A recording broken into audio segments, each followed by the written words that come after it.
Shalom and welcome to another video of Reading Torah Together, where we study to show thyself approved. I am Hadassah, that is my Hebrew and indigenous appellation. My name is Nikisha, that is my birth name. And this is Reading Torah Together, where we read from Genesis to Revelation everything that Yah has to give to us. And there were lists. There was a list, like I stated, I needed to let you guys know about, because these were the books that were taken out of the Bible. And I wanted us to stack up on these books, okay? So I implore everyone to get these books, because I too will be getting these books and I will be reading these books so that we can know exactly what happened back then and what we need to do now to move forward as Hebrew Israelites and Yah's children. Okay, so the books that were taken out were Adam and Eve, like I told you guys about Genesis 1 through 25 ago. The book of Adam and Eve, there's 1 and 2, okay? There's the book of Jubilees, 1 and 2. There are the hidden book, is Hidden Gospel of Nazarenes. Hidden Gospel of Nazarenes. Enoch, 1 through 3. Judith, Susanna, Manasseh, Bel, B-E-L, and the Dragon, and the Book of Mormon, Nephi 1 and 2 as well. And then, like I stated, for you guys to get the Apocrypha, which has Jasher, Ezra's, Ecclesiastics, Baruch, the Prayer of Azarias, additions to Esther, the Wisdom of Solomon, and so many others. So again, the books that we are going to be reading together, like I said, in addition to Torah, which is the Bible, we're also going to be reading the Apocrypha and the other books that they took out. The books of Adam and Eve 1 and 2, Jubilees 1 and 2, Hidden Gospel of Nazarenes, Enoch 1, 2, and 3, Judith, Susanna, Manasseh, Bel, B-E-L, and the Dragon, the Book of Mormon, Nephi 1 and 2, and of course the Apocrypha as well. So without further ado, let's get started. Get your Torahs out, everyone. Get your Bibles out and turn to Baruch, which is Genesis, chapter 26. And we're going to start at the first verse. Okay? Chapter 26. And there was a famine in the land, beside the first famine that was in the days of Abraham. And Isaac went to Abimelech, king of the Philistines, unto Gerar. And the Most High appeared unto him and said, Go not down into Egypt, dwell in the land which I shall tell thee of. Sojourn in this land, and I will be with thee, and I will bless thee. For unto thee and unto thy seed I will give all these countries, and I will perform the oath which I swear unto Abraham thy father. And I will make thy seed to multiply as the stars of heaven, and I will give unto thy seed all these countries, and in thy seed shall all the nations of the earth be blessed. Because that Abraham obeyed my voice and kept my charge, my commandments, my statutes, and my laws. Okay, I'm going to read that again. because that Abraham obeyed my voice and kept my charge, my commandments, my statutes, and my laws. We have to keep those. And Isaac dwelt in Gerar. And the men of the place asked him of his wife, and he said, She is my sister. For he feared to say, She is my wife, lest, said he, the men of the place should kill me for Rebekah, because she was fair to look upon. So girl was fine, okay? And they was willing to kill him just to have his wife. And that's crazy. And it came to pass, when he had been there a long time, that Abimelech, king of the Philistines, looked out at a window and saw, and behold, Isaac was sporting with Rebekah, his wife. They was just kicking it, or, you and your other dude.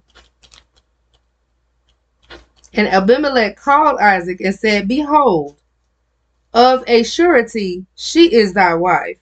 And how sayest thou, She is my sister? And Isaac said unto him, Because I said, Lest I die for her. And Abimelech said, What is this thou hast done unto us?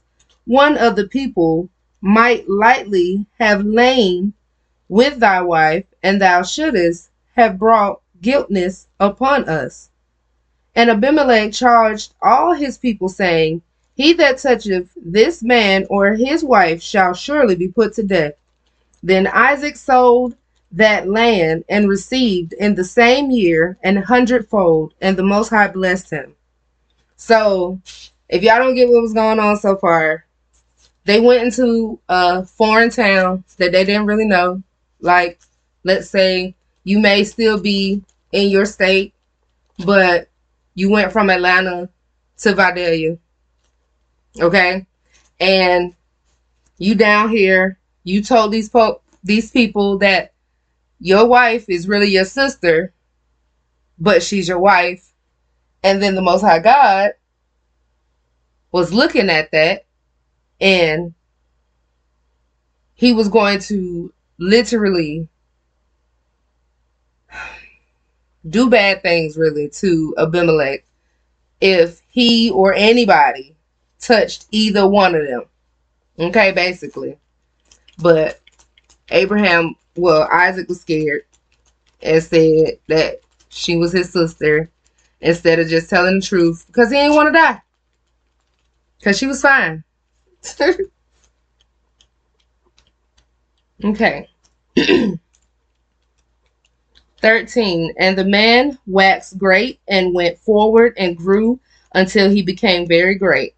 For he had possession of flocks and possession of herds and great store of servants, and the Philistines envied him. For all the wells which his father's servants had digged in the days of Abraham his father, the Philistines had stopped them and filled them with earth. And Abimelech said unto Isaac, Go from us, for thou art much mightier than we. And Isaac departed thence, and pitched his tent in the valley of Gerar, and dwelt there. And Isaac digged again the wells of water which they had digged in the days of Abraham his father, for the Philistines had stopped them after the death of Abraham, and he called their names after the names by which his father had called them. And Isaac's servants digged in the valley, and found there a well of springing water. And the herdmen of Gerar did strive with Isaac's herdsmen, saying, The water is ours. And he called the name of the well Esek, because they strove with him. And they digged another well, and strove for that also. And he called the name of it Sitnah. And he removed from thence, and digged another well, and for that they strove not. And he called the name of it Rehoboth. And he said, For now the Most High hath made room for us, and we shall be fruitful in the land. And he went up from thence to Beersheba. And the Most High appeared unto him and said, And the Most High appeared unto him the same night and said, I am the Yah of Abraham thy father. Fear not, for I am with thee, and I will bless thee, and multiply thy seed for my servant Abraham's sake. And he builded an altar there, and called upon the name of Yahuwah, and pitched his tent there, and there Isaac's servant digged a well. Then Abimelech went to him from Gerar, and Ahuzath, one of his friends, the Fickle, the chief captain of his army. And Isaac said unto them, Wherefore come ye to me, seeing ye hate me, and have sent me away from you? Like, why are you coming over here? You sent me away? I'm doing good over here. What you want? Okay. 28. And they said, We saw certainly that Elohim was with thee, and we said, Let there be now an oath betwixt us, and even betwixt us and thee, and let us make a covenant with thee. So now you want to be cool with me. That thou wilt do us no hurt, as we have not touched thee, and as we have done unto thee nothing but good, and have sent thee away in peace. Thou art now the Barak, which is blessed, of Yahweh. And he made them a feast, and they did eat and drink. And they rose up betimes in the morning, and swear one to another. And Isaac sent them away, and they departed from him in peace. Shalom. And it came to pass the same day that Isaac's servant came and told him concerning the well which they had digged, and said unto him, We have found water. And he called it Sheba. Therefore the name of the city is Beersheba unto this day. Beersheba, but Sheba. 34. And Esau was 40 years old when he took to wife Judith, the daughter of Beeri the Hittite, and Bashemath, the daughter of Elon the Hittite, which were a grief of mind unto Isaac and to Rebekah. 27. And it came to pass that when Isaac was old, and his eyes were dim, so that he could not see, he called Esau his eldest son, and said unto him, My son. And he said unto him, Behold, here am I. And he said, Behold now, I am old, I know not the day of my death. Now therefore take, I pray thee, thy weapons, thy quiver, and thy bow, and go out to the field, and take me some venison, and make me savory meat, such as I love, and bring it to me, that I may eat, that my soul may bless thee before I die. And Rebekah heard when Isaac spake to Esau his son, and Esau went to the field to hunt for venison, and to bring it. And Rebekah spake unto Jacob, her son. They were both, I guess they had favorites. Isaac had Esau, who was his favorite. Rebekah had Jacob, which was her favorite. Okay. And Rebekah spake unto Jacob her son, saying, Behold, I heard thy father speak unto Esau thy brother, saying, Bring me venison, and make me savory meat, that I may eat and bless thee before Elohim, before my death. Now therefore, my son, obey my voice concerning to that which I command thee. Go now to the flock, and fetch me from thence 2 good kids of the goats, and I will make them savory meat for thy father, such as he loveth. And thou shalt bring it to thy father, that he may eat, and that he may bless thee before his death. And Yaakov said to Rebekah, his mother, behold, Esau my brother is a hairy man, and I am a smooth man. My father, peradventure, will feel me, and I shall seem to him as a deceiver, and I shall bring a curse upon me, not a blessing. So Rebecca says, Jacob, I want you to go get 2 kids of the goats. I'm going to fix up this meat like your daddy like it. And you going to go feed it to him so that you can get the blessing and not Esau. All right, guys. So 13, Baruch, chapter 27, verse 13. And his mother said unto him, Upon me be thy curse, my son. Only obey my voice and go fetch me them. So he had to go get the goats so the mom can fix the food up the way the father likes it, so that Jacob, can get the blessing versus Esau. So when you first read it, it does kind of look deceiving, but it all happened like this because he sold his birthright in the beginning. Y'all remember? He was hungry. Told him, hey, what's this birthright to me if I'm going to die? I'm hungry. You can have it. Give me what you got. So he technically gave it to him. And he didn't think God heard. How many times do we speak stuff out our mouths and we don't even think that God was listening? And he heard. Let that marinate. Okay, so verse 14. And he went and fetched and brought them to his mother, and his mother made savory meat, such as his father loved. And Rebekah took goodly raiment from her eldest son Esau, which were, verse 16. We're going to start at 15. 15. And Rebekah took goodly raiment of her eldest son Esau, which were with her in the house, and put them upon Jacob, her younger son. And she put the skins of the kids of the goats upon his hands, upon the smooth of his neck, and she gave the savory meat and the bread which she had prepared into the hand of her son Jacob. And he came unto his father and said, My father. He said, Here am I.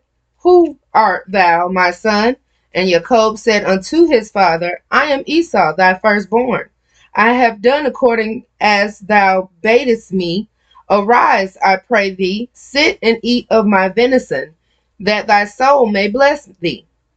And Isaac said unto his son, How is it that thou hast found it so quickly, my son? And he said, Because the Most High thy God brought it to me. And Isaac said unto Jacob, Come near, I pray thee, that I may feel thee, my son, whether thou be my very son Esau or not. So Isaac can't see. Y'all, he's older. He can't really see, but he can still hear, and he can still feel. So now he wants him to come closer because he like, come here. And Jacob went near unto Isaac his father, and he felt him and said, The voice is Jacob's voice, but the hands are the hands of Esau. And he discerned him not, because his hands were hairy, and his brother Esau's hands, so as his brother Esau's hands, so he blessed him. And he said, Art thou my very son Esau? And he said, I am. And he said, Bring it near to me, and I will eat of my son's venison, that my soul may bless thee. And he brought it near to him, and he did eat, and he brought him wine, and he drank. And his father Isaac said unto him, Come near now, and kiss me, my son. Like, give him a kiss on the cheek. And he came near and kissed him, and he smelled the smell of his raiment, and blessed him, and said, See the smell of my son, is as the smell of a field which the Most High hath blessed. Therefore, Yah, give thee the dew of heaven and the fatness of the earth and plenty of corn and wine. Let people serve thee and nations bow down to thee. Be Lord over thy brethren, and let thy mother's sons bow down to thee. Cursed be every one that cursed thee, and blessed be he that blessed thee. And it came to pass, as soon as Isaac had made an end of blessing Jacob, and Jacob was yet scarce gone out from the presence of Isaac his father, that Esau his brother came in from his hunting. And he also made savory meat and brought it unto his father, and said unto his father, Let my father arise and eat of his son's venison, that my soul may bless, that thy soul may bless me. And Isaac his father said unto him, Who art thou? And he said, I am thy son, thy firstborn Esau. And Isaac trembled very exceedingly, and said, Who? Where is he that hath taken venison and brought it me? And I have eaten of all before thou camest, and have blessed him, yea, and he shall be blessed. And when Esau heard the words of his father, he cried with a great and exceeding bitter cry, and said unto his father, Bless me, even me also, O my father. And he said, Thy brother came with subtlety,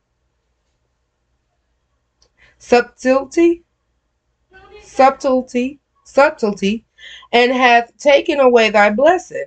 And he said, Is not he rightly named Jacob? For he hath supplanted me these 2 times. And he took away my birthright.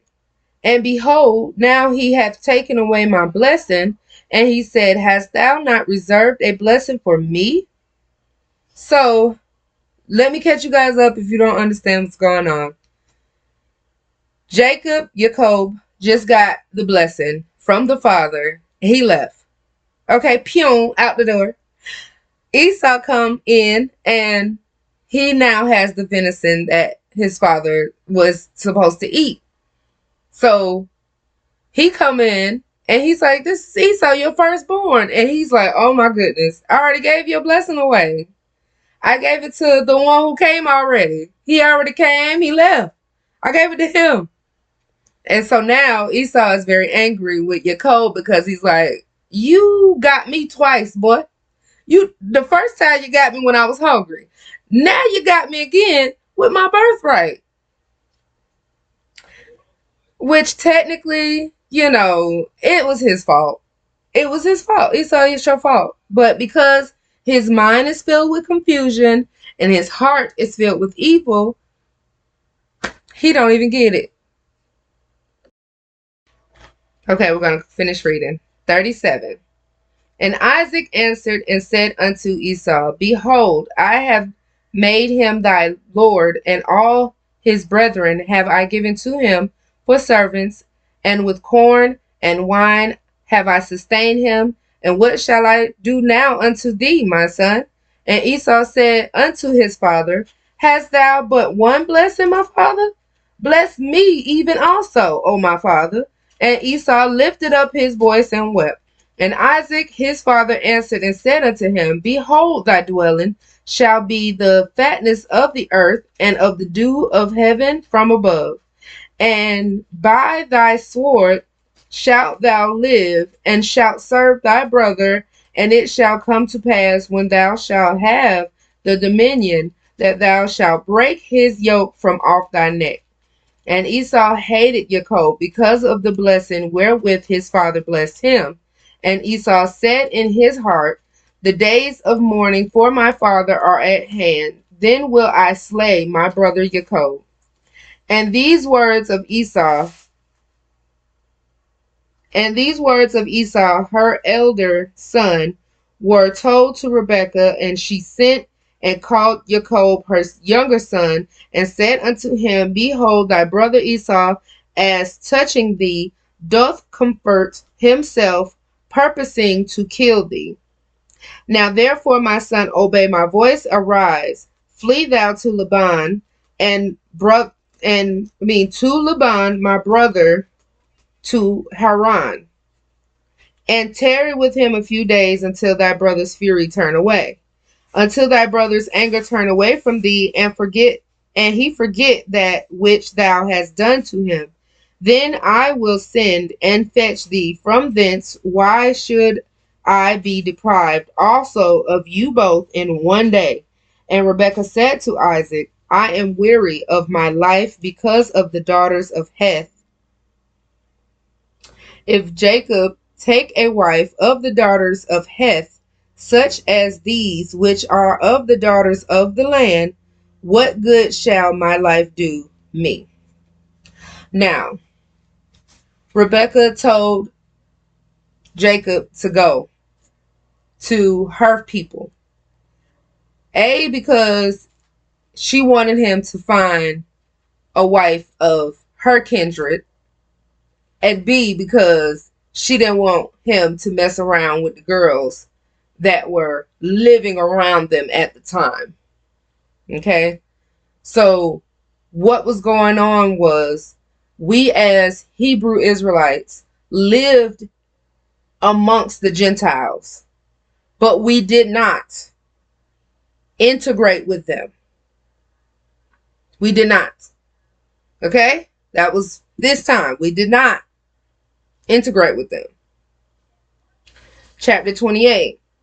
And Isaac called Jacob and blessed him and charged him and said unto him, Thou shalt not take a wife of the daughters of Canaan.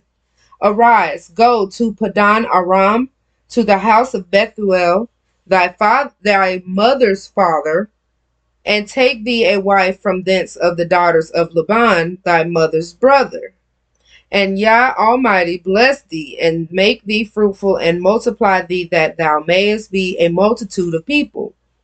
And give thee the blessing of Abraham to thee, and thy seed with thee, that thou mayest inherit the land, wherein thou art a stranger, which Yah gave unto Abraham.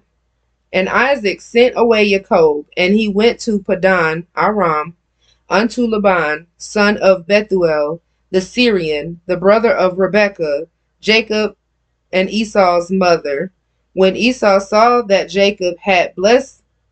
Isaac had blessed Jacob, and sent him away to Padan Aram, to take him away from thence, and that as he blessed him, he gave him a charge, saying, Thou shalt not take a wife of the daughters of Canaan. And that Jacob obeyed his father and his mother, and was gone to Padan Aram.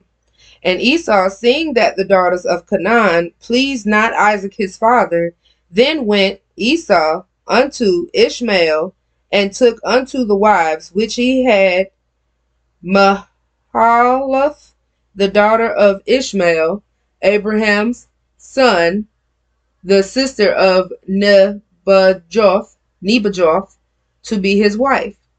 And Jacob went out from Beersheba and went towards Haran. So Esau married into Ishmael's daughters to tick off his daddy and his mama because he was mad at them. And he lighted upon a certain place and tarried there all night because the sun was set. And he took of the stones of that place and put them for his pillows, and lay down in that place to sleep. And he dreamed, and behold, a ladder set up on the earth, and the top of it reached to heaven. And behold, the angels of Elohim ascended and descended on it. Jacob's ladder. They're going up and down. And behold, Elohim stood above it and said, I am Elohim Yahuwah of Abraham thy father, and the Elohim of Isaac. The land whereon thou liest, to thee will I give it, and to thy seed. And thy seed shall be as the dust of the earth, and thou shalt spread abroad to the west, and to the east, and to the north, and to the south. And in thee and in thy seed shall all the families of the earth be blessed. And behold, I am with thee, and will keep thee in all places whither thou goest, and will bring thee again into this land, for I will not leave thee until I have done that which I have spoken of thee to thee of. And Jacob awaked out of his sleep, and he said, Surely Elohim is in this place, and I knew it not. And he was afraid and said, How dreadful is this place! This is none other but the house of Elohim, and this is the gate of heaven, Shamaim. Now, I guess the only reason why he said how dreadful is this place is because it was scary in a beautiful, amazing way. And Jacob rose up early in the morning and took the stone that he put for his pillows and set it up for a pillar and poured oil upon the top of it. And he called the name of that place Bethel, but the name of that city was called Luz at the first. And Jacob vowed a vow, saying, If Yahuwah will be with me, and will keep me in this way that I go, and will give me bread to eat and raiment to put on, so that I come again to my father's house in peace, then shall Elohim Yahuwah be my God. And this stone which I have set for a pillar shall be God's house. And of all that thou shalt give me, I will surely give the 10th unto thee. So that's where tithing came in at. Giving 10%. Okay, now when they say giving 10%, they're not meaning fiat dollars. Yah is saying give 10% of what you have at that time. So if you can give 10% of your time to Yah, do it. If you give 10% of a day of reading to Yah, do it. If you giving 10% of your effort to, let's say, someone homeless to try to help them out, do that. Things of that nature. It doesn't have to be of monetary value. It can be whatever you feel that the Most High has given to you as a blessing, and you're giving it back to Him. So basically, He's giving me life. He has given me life, and the fact that He wakes me up every day and I open my eyes, Todah Rabbah, which means thank you in Hebrew. So because of that, I am giving my 10% back to Yah by reading His word to Him. That's not physical fiat, but it is me physically taking the time to show Yah that I want to do what He wants me to do and not what I want to do. So more of Yah and less of me is what we're supposed to be. It rhymed and I was not trying to. Okay, so let's continue. 29. Then Jacob went on his journey and came into the land of the people of the east, and he looked, and behold, a well in the field, and lo, there were 3 flocks of sheep lying by it. For out of that well they watered the flocks, and a great stone was upon the well's mouth. And thither were all the flocks gathered, and they rolled the stone from the well's mouth, and watered the sheep, and put the stone again upon the well's mouth in its place. And Jacob said unto them, My brethren, whence be ye? And they said, Of Haran are we. And he said unto them, Know ye Laban, the son of Nahor? And they said, We know him. And he said unto them, Is he well? And they said, He is well. And behold, Rachel his daughter cometh with the sheep. And he said, Lo, it is yet high day, neither is it time that the cattle should be gathered together. Water ye the sheep, and go and feed them. And they said, We cannot until all the flocks be gathered together, until they roll the stone from the well's mouth. Then we water the sheep. And while he yet spake with them, Rachel came with her father's sheep, for she kept them. So she was a shepherdess. That's awesome. And it came to pass when Jacob saw Rachel, the daughter of Laban, his mother's brother, and the sheep of Laban, his mother's brother, that Jacob went near and rolled the stone from the well's mouth and watered the flock of Laban, his mother's brother. So that man was so intrigued by her. He went and turned the stone himself. Here you go, girl. Now come water your flocks. Oh, come water your sheep like you need to, girl. And Jacob kissed Rachel and lifted up his voice and wept. Yeah. And Jacob told Rachel that he was her father's brother and that he was Rebekah's son, and she ran and told her father. And it came to pass when Laban heard the tidings of Jacob, his sister's son, that he ran to meet him and embraced him and kissed him and brought him to his house. And he told Laban all these things. And Laban said to him, surely thou art my bone and my flesh. And he abode with him the space of a month. And Laban said unto Jacob, because thou art my brother, shouldest thou therefore serve me for naught? Tell me, what shall thy wages be? And Laban had 2 daughters. The name of the elder was Leah, and the name of the younger was Rachel. So Leah was the oldest, Rachel was the youngest. Mind you now, Jacob already was loving on Rachel. Okay? Rachel youngest. Jacob was already loving on Rachel.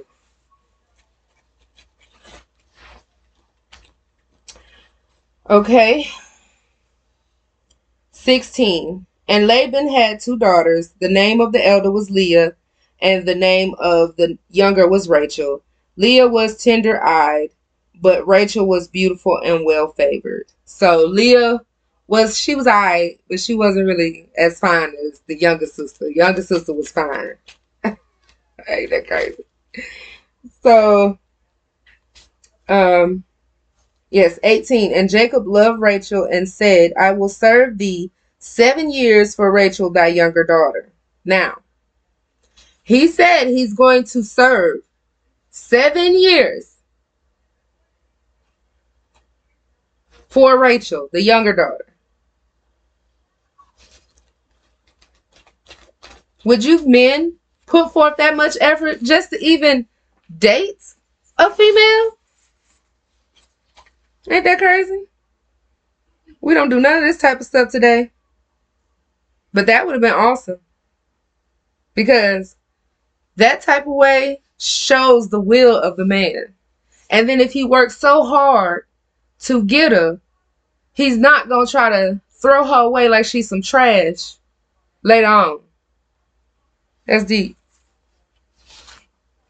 All right.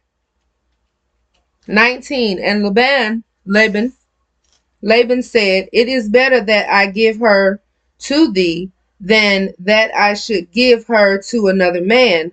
Abide with me. And Jacob served 7 years for Rachel, and they seemed unto him but a few days, for he had love, for the love he had to her. And Jacob said unto Laban, give me my wife, for my days are fulfilled, that I may go in unto her. Okay, so he was around this girl for 7 years and ain't touch her. Ain't laid down in the bed with her. Okay? Can any of you men say that? That you could just be around a female and not have to try to lay down with her? Do you have the self-discipline to not even want to lay down with her? That's crazy. Okay.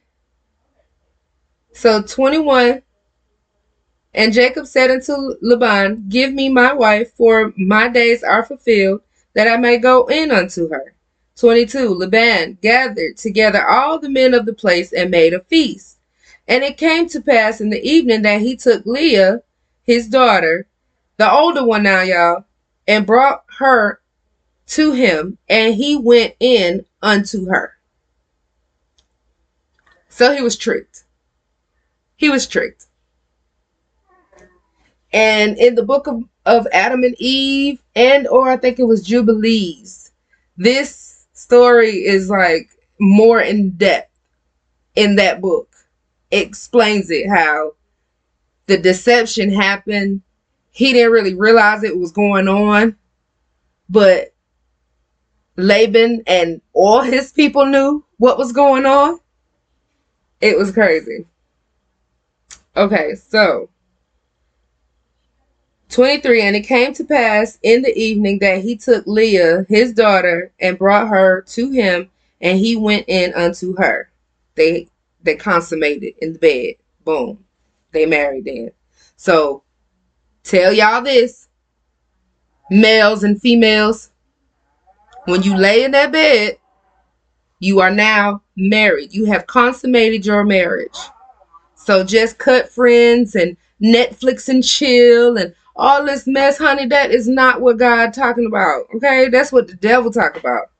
That's what the devil allows. God ain't allowing all that mess. He said, listen, if you're sitting here trying to spiritually exchange, that's what sex is, a spiritual exchange with this person, this being, then y'all are now a zer connecto, which is spiritually connected with each other. This is why we run around with so many spirits on us, because we don't even realize we just exchanged spirits with that person that we just laid down with, and now we about to go lay down with somebody else because we like them, and so on and so forth. I'm talking to y'all, talking to me. I am a reformed hood baby. I'm telling y'all. Okay? Yeah. Grabbed me. He told me. He changed me. So where were we? Okay. 24. And Laban gave his daughter Leah Zilpah, his maid, for an handmaid. And it came to pass that in the morning, behold, it was Leah. And he said to Laban, What is this thou hast done unto me?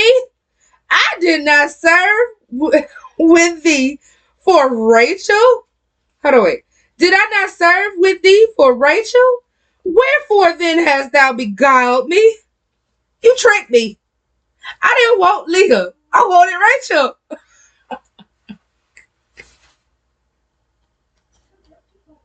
But like I said, everybody else knew but him.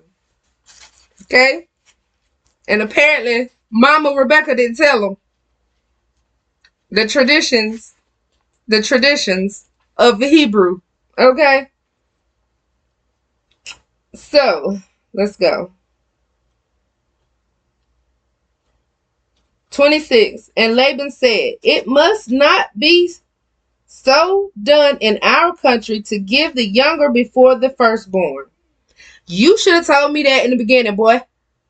If I sat here and said that I am about to work for Rachel, you didn't say nothing to me about, well, my oldest daughter ain't even married yet, so I can't even give you the younger daughter until I give away my oldest daughter.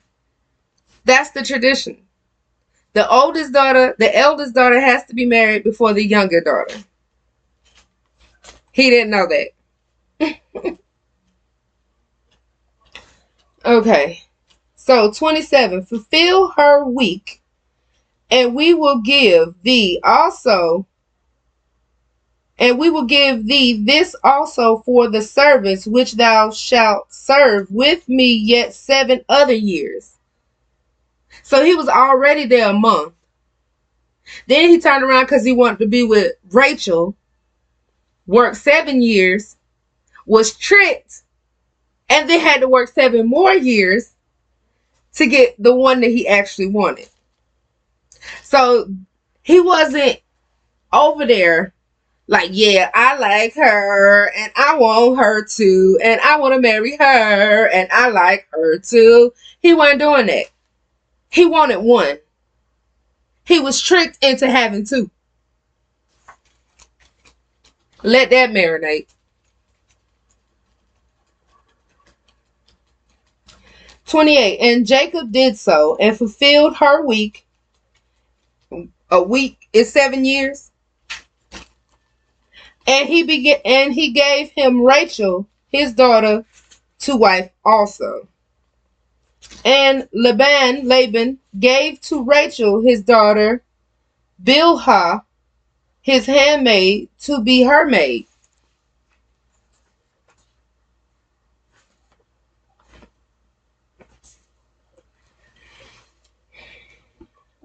So now he has two wives, and they both got two handmaids. Well, one handmaid each. So he got 4 chicks that he got to deal with now. Well, he really don't have to deal with these two because these two answer to these two. But he got 2 wives and you know, other chicks. 30. And he went also, and he went in also unto Rachel, and he loved also Rachel more than Leah, and served with him yet 7 other years. And when the Most High saw that Leah was hated, he opened her womb, but Rachel was barren. So he laid with both the ladies. He didn't really. He laid with Leah for out of obligation. He laid with Rachel out of emotional love. But God saw that, and so he allowed Leah to bear children, whereas Rachel couldn't at the time.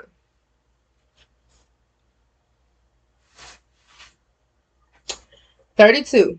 And Leah conceived and bare a son, and she called his name Reuben. For she said, surely Elohim hath looked upon my affliction now, therefore my husband will love me. And she conceived again and bare a son, and said, because Elohim hath heard that I was hated, he hath therefore given me this son also. And she called his name Simeon. And she conceived again and bare a son, and said, now this time will my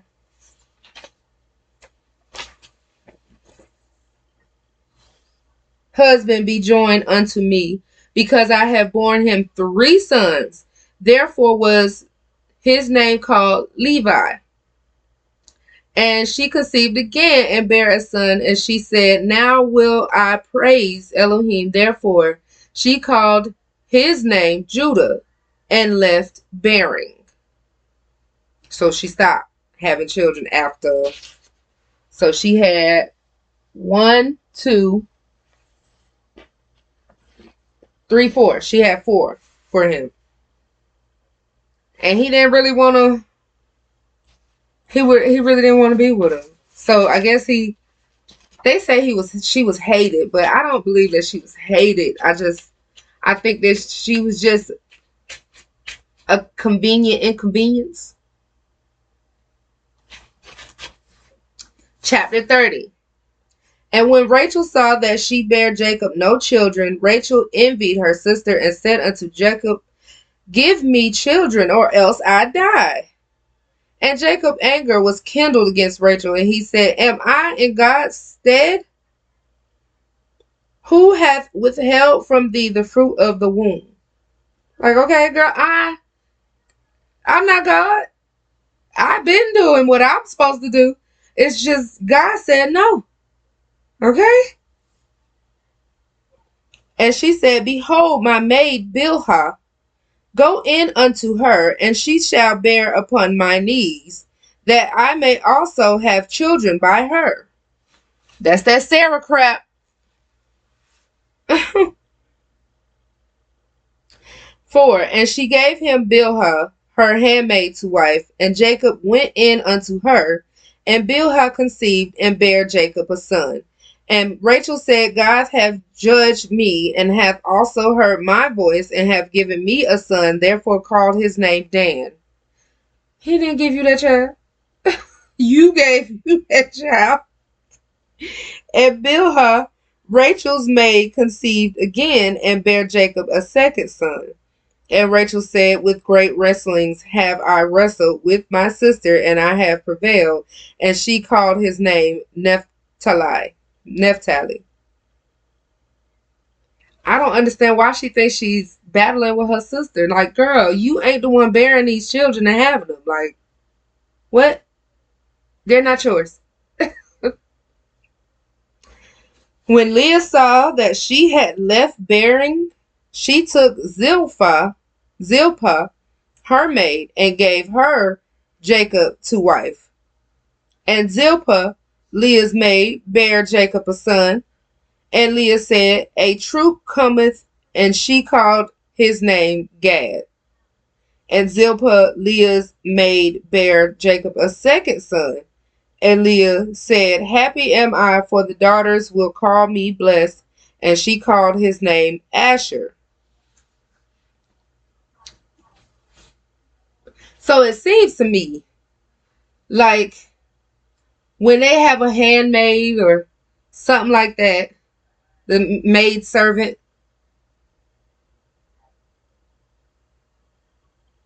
technically she's under her thumb, under her rule.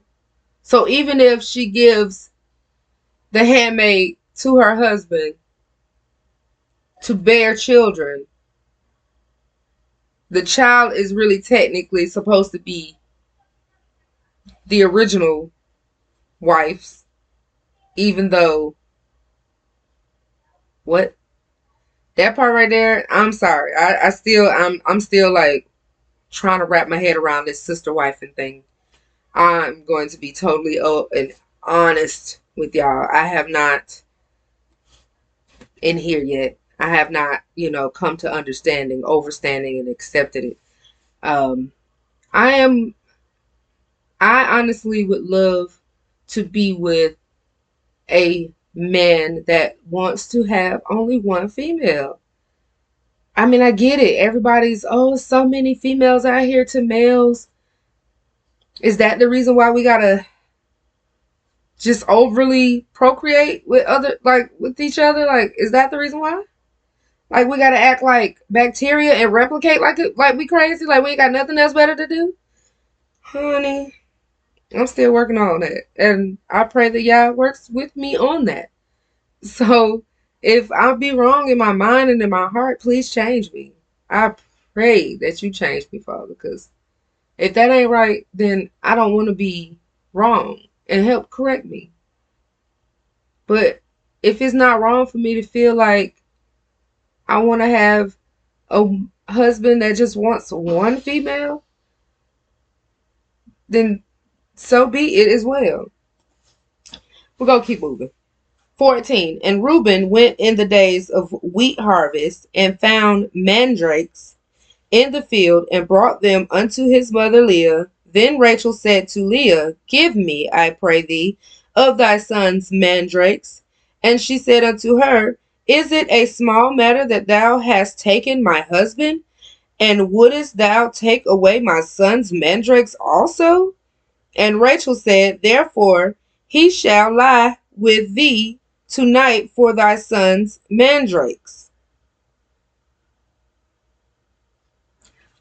From what I'm getting out of this, I hear drama. Okay? I hear these chicks, these two, the sisters, are battling each other.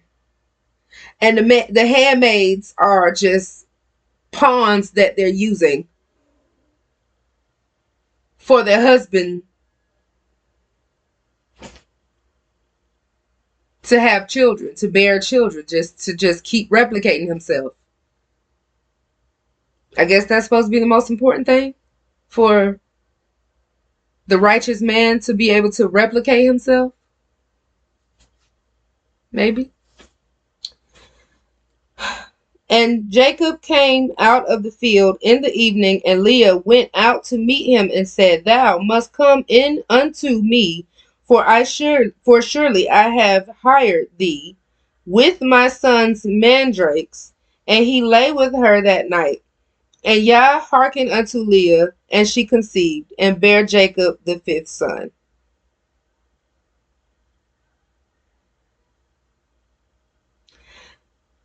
Okay, and Leah said, God hath given me my hire, because I have given my maiden to my husband. And she called his name Issachar. And Leah conceived again, and bare Jacob the sixth son. And Leah said, God hath endued me with a good dowry. Now will my husband dwell with me, because I have borne him six sons. And she called his name Zebulun. And afterwards she bare a daughter, and called her name Dinah. And God remembered Rachel, and God hearkened to her, and opened her womb. And she conceived, and bare a son, and said, God hath taken away my reproach. And she called his name Joseph, and said to Abba, the Most High shall add to me another son. And it came to pass, when Rachel had borne Joseph, that Jacob said unto Laban, Send me away, that I may go unto mine own place and to my country. Give me my wives and my children, for whom I have served thee, and let me go, for thou knowest my service which I have done thee. And Laban said unto him, I pray thee, if I have found favor in thine eyes, tarry, for I have learned by experience that Elohim hath blessed me for thy sake. So he's telling him, well, I think you should stay here a little longer, because without you, because of you, God has been blessing me because of you. And he said, appoint me thy wages, and I will give it. And he said unto him, Thou knowest how I have served thee, and how thy cattle was with me. For it was little which thou hadst before I came, and it is now increased unto a multitude. And the Most High have blessed thee since my coming. And now when shall I provide for mine own house also? And he said, What shall I give thee? And Jacob said, Thou shalt not give me anything. If thou wilt do this thing for me, I will again feed and keep thy flock. So he like, man, let me go. Let me go. I got 4 wives. I got a hella kids, manservants, maidservants. I got flocks of all kinds. I'm taking care of your flocks. But let me go. And the man's like, no, I really don't want you to go. I see the increase that I'm receiving since you've been here, and I'm just loving it. How much do you want me to pay you? Like, just to stay. Just let me pay you. I will pass through all thy flock today, removing from thence all the speckled and spotted cattle, and all the brown cattle among the sheep, and the spotted and speckled among the goats, and of such shall be my hire. So shall my righteousness answer for me in time to come, when it shall come for my hire before thy face, every one that is not speckled and spotted among the goats, and brown among the sheep, that shall be counted stolen with me. So he wanted to have Laban he's going to help Laban out with his flocks. So he's saying he's going to remove all the speckled and spotted cattle, and all the brown cattle among the sheep, and the spotted and speckled among the goats, and of such shall be his hire. So he wanted all the brown and speckled ones, and he was going to let Laban keep all the other ones while he watched and tended to his cattle for him. 34. And Laban said, Behold, I would it might be according to thy word.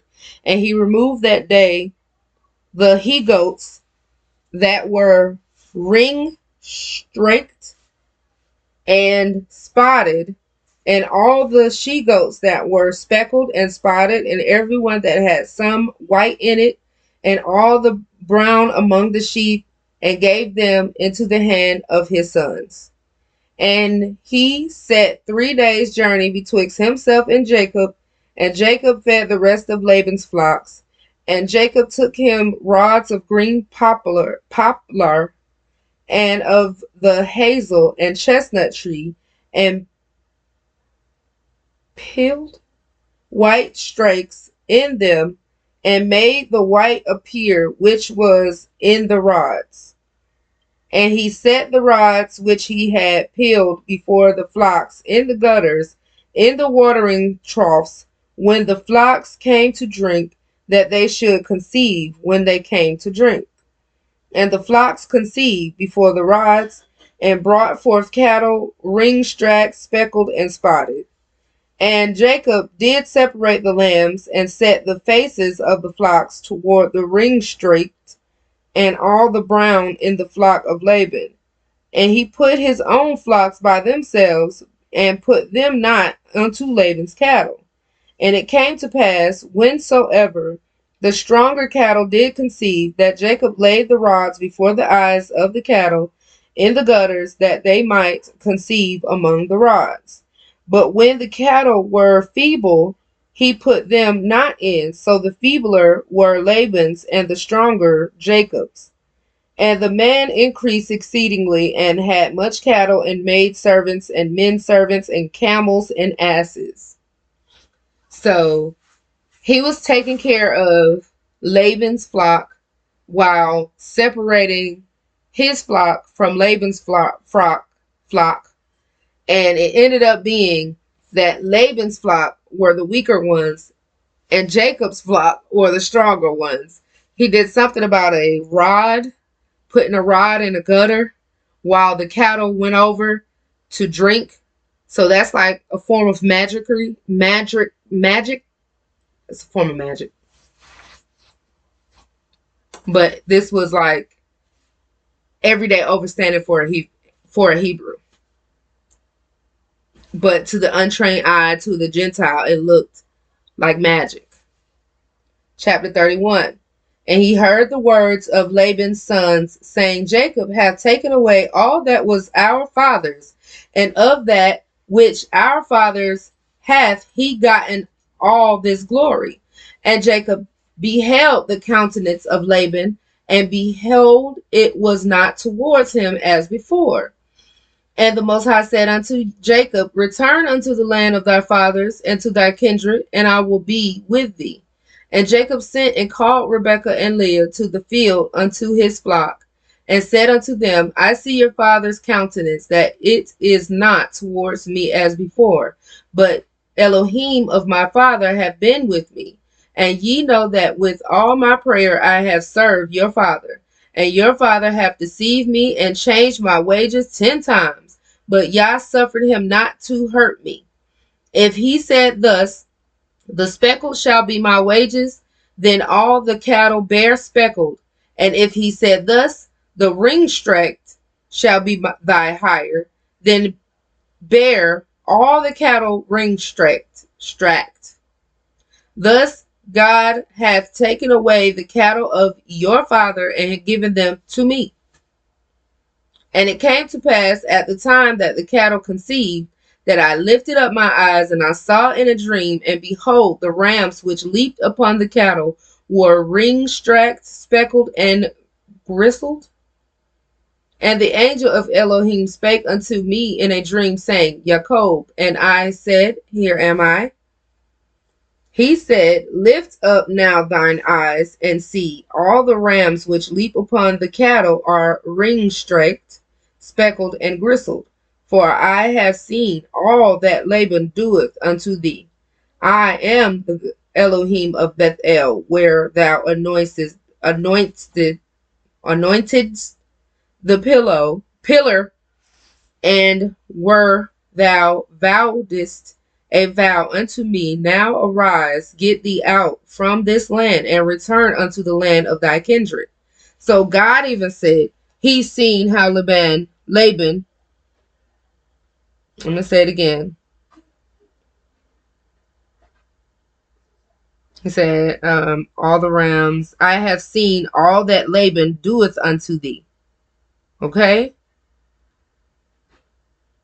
He said he's seen it.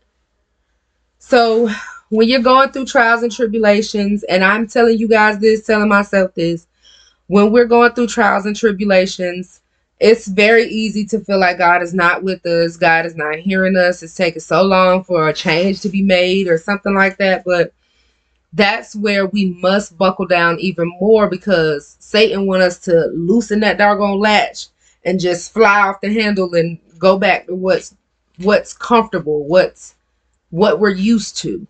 But what we're comfortable with and what we're used to was old and evil. Now what we need to do is buckle down and stay connected to the Most High even more when it comes to the dark times of your life. Okay, so let's see. Okay, 14. And Rachel and Leah answered and said unto him, Is there yet any portion or inheritance for us in our father's house? Girl, y'all shouldn't even care about that, because look at what your husband has. 15. Are we not counted of him strangers? For he hath sold us and hath quite devoured also our money. For all the riches which Yah have taken from our father, that is ours and our children's. Now then, whatsoever Yah hath said unto thee, do. Then Jacob rose up and set his sons and his wives upon camels, and he carried away all his cattle and all his goods which he had gotten, the cattle of his getting, which he had gotten in Padan Aram, for to go to Isaac his father in the land of Canaan. And Laban went to shear his sheep, and Rachel had stolen the images that were her father's. And Jacob stole away unawares to Laban the Syrian, that he told him not that he fled. So fled with all that he had, and he rose up and passed over the river and set his face toward the Mount Gilead. And it was told Laban on the third day that Jacob was fled. And he took his brethren with him and pursued after him 7 days' journey, and they overtook him in the Mount Gilead. And God came to Laban the Syrian in a dream by night, and said unto him, Take heed that thou speak not to Jacob either good or bad. Then Laban overtook Jacob. Now Jacob had pitched his tent in the mount, and Laban with his brethren pitched in the Mount of Gilead. And Laban said to Jacob, What hast thou done, that thou hast stolen away unawares to me, and carried away my daughters as captives, taken with the sword? Now you know you gave this man these girls. What is you talking about? Wherefore didst thou flee away secretly and steal away from me, and didst not tell me, and I might have sent thee away with mirth and with songs and tabrets and with harp, and hast not suffered me to kiss my sons and my daughters? Thou hast now done foolishly in so doing. It is in the power of my hand to do you hurt.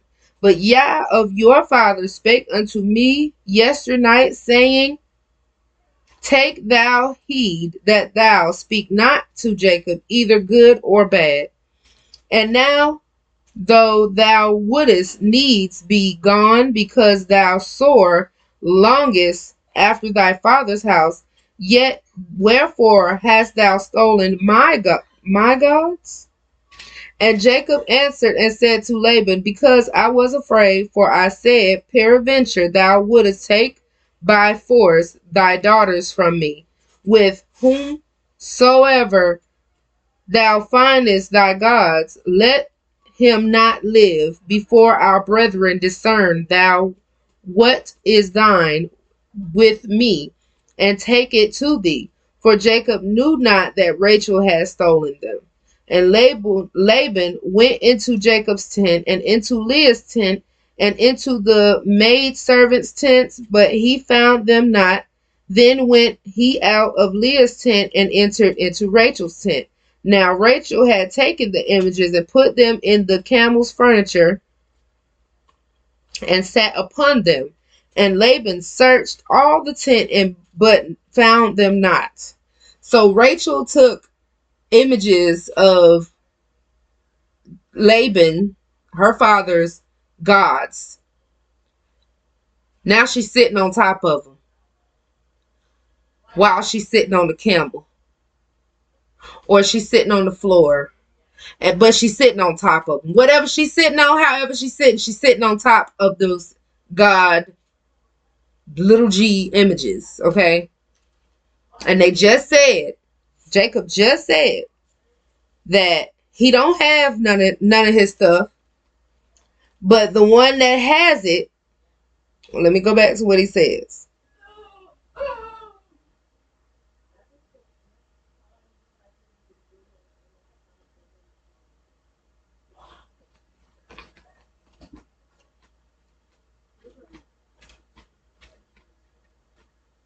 He said, with whomsoever thou findest your God, let him not live before our brethren. Discern thou what is thine with me, and take it to thee for Jacob. Or take it to thee. For Jacob knew not that Rachel had stolen them. So he was saying, whoever got your stuff, let him die. Let him not live no more. Not knowing that his wife, the one he really loved, took the image. That's crazy. Okay.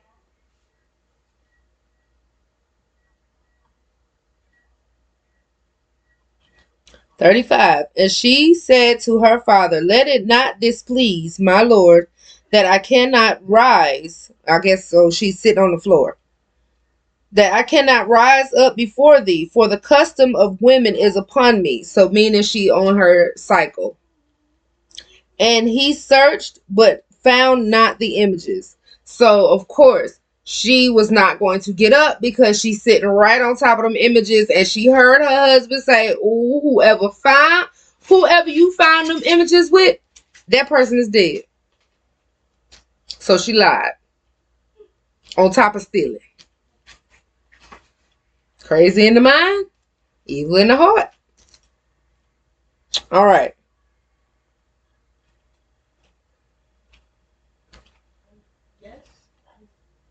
Let's see. Let's see. Let's see.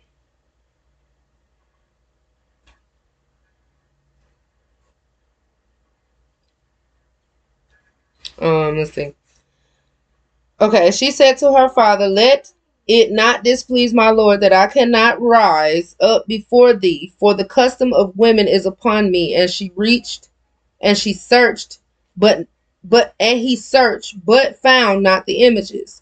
36. And Jacob was wroth and chode with Laban. And Jacob answered and said to Laban, what is my trespass? What is my sin, that thou hast so hotly pursued after me? Whereas thou hast searched all my stuff, what hast thou found of all thy household stuff? Set it here before my brethren and thy brethren, that they may judge betwixt us both. 38. This 20 years have I been with thee. Thy ewes and she goats have not cast their young, and the rams of thy flock have I not eaten. That which was torn of beasts I brought not unto thee. I bear the loss of it. Of my hand didst thou require it, whether stolen by day or stolen by night. Thus I was in the day the drought consumed me, And the first by night, and my sleep departed from my eyes. Thus have I been 20 years in thy house. I served thee 14 years for thy 2 daughters, and 6 years for thy cattle, and thou hast changed my wages 10 times, except that Yah of my father, the Elohim of Abraham, and the fear of Isaac had been with me. Surely hadst sent me away now empty. God hath seen my affliction and the labor of my hands, and rebuked thee yesternight. So Laban over there, he mad just off of that picture, and on the strength of, I ain't tell you to leave yet. Jacob like, look, I'm going because I ain't getting nowhere with you. You done changed my wages so many times. You done tricked me into marrying both your daughters when I only wanted one. Now I got way more than you, because Yah seen to it that naturally I would have more than you or stronger than yours, and now you mad.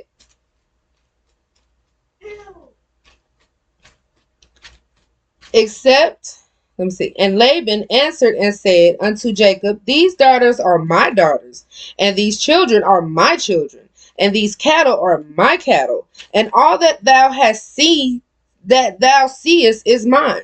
And what can I do this day unto these my daughters, or unto their children, which they have borne?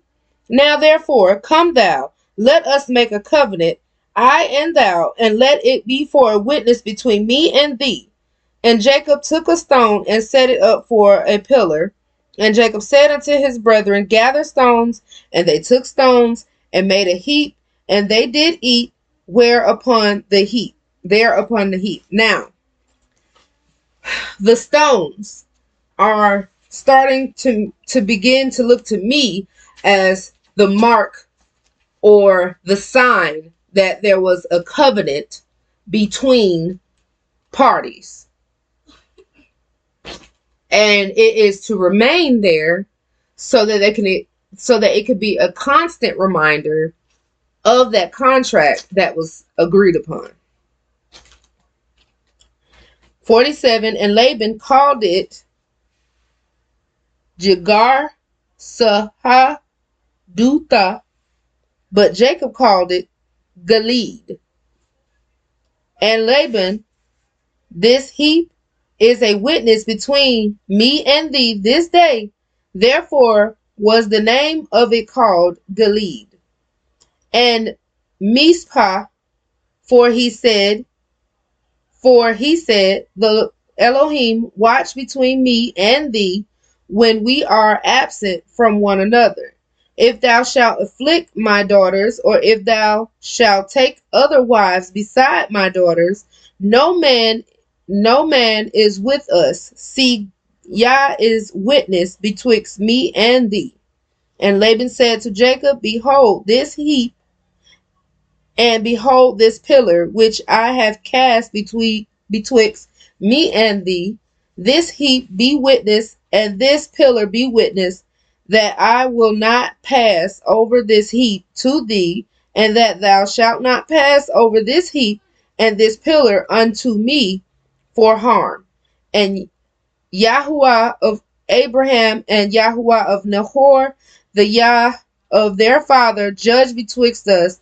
And Jacob sware by the fear of his father Isaac.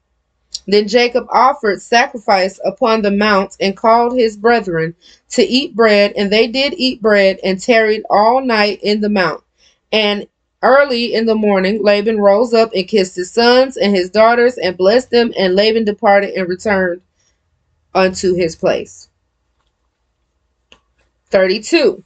And Jacob went his way, and the angels of Yah met him. When Jacob saw them, he said, this is Yah's host. And he called the name of that place Mahanaim. And Jacob sent messengers before him to Esau his brother unto the land of Seir, the country of Edom. And he commanded them, saying, Thus shall ye speak unto my lord Esau. Thy servant Jacob saith thus, I have sojourned with Laban, and stayed there until now. And I have oxen and asses and flocks and men servant and women servant, and I have sent to tell my lord that I may find grace in thy sight. And the messengers returned to Jacob, saying, We came to thy brother, and 400 men with him.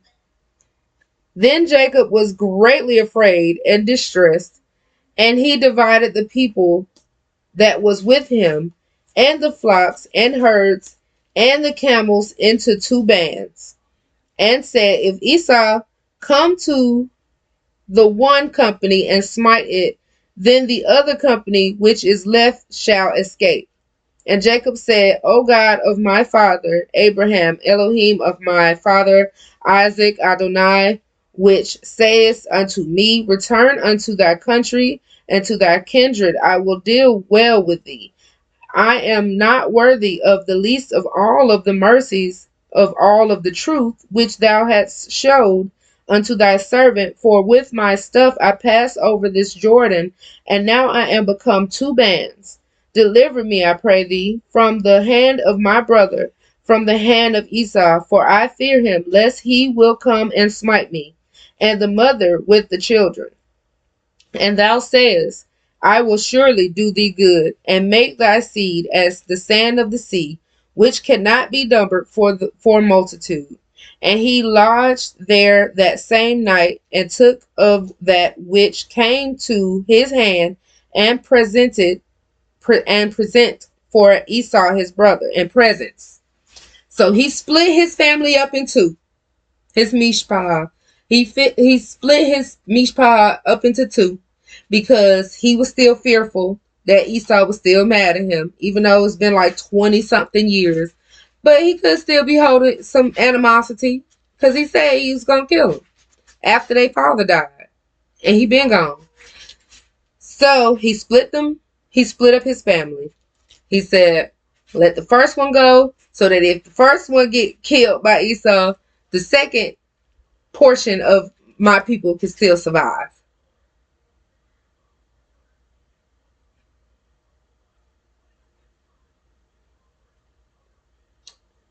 Okay.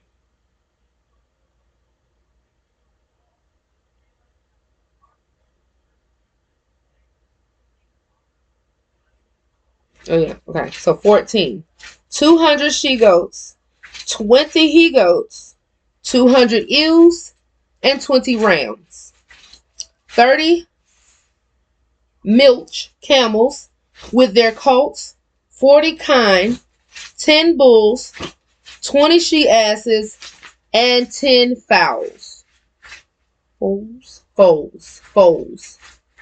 So he gave his brother, well, he's trying to send his brother some gifts just to kind of calm the situation down before he actually sees him.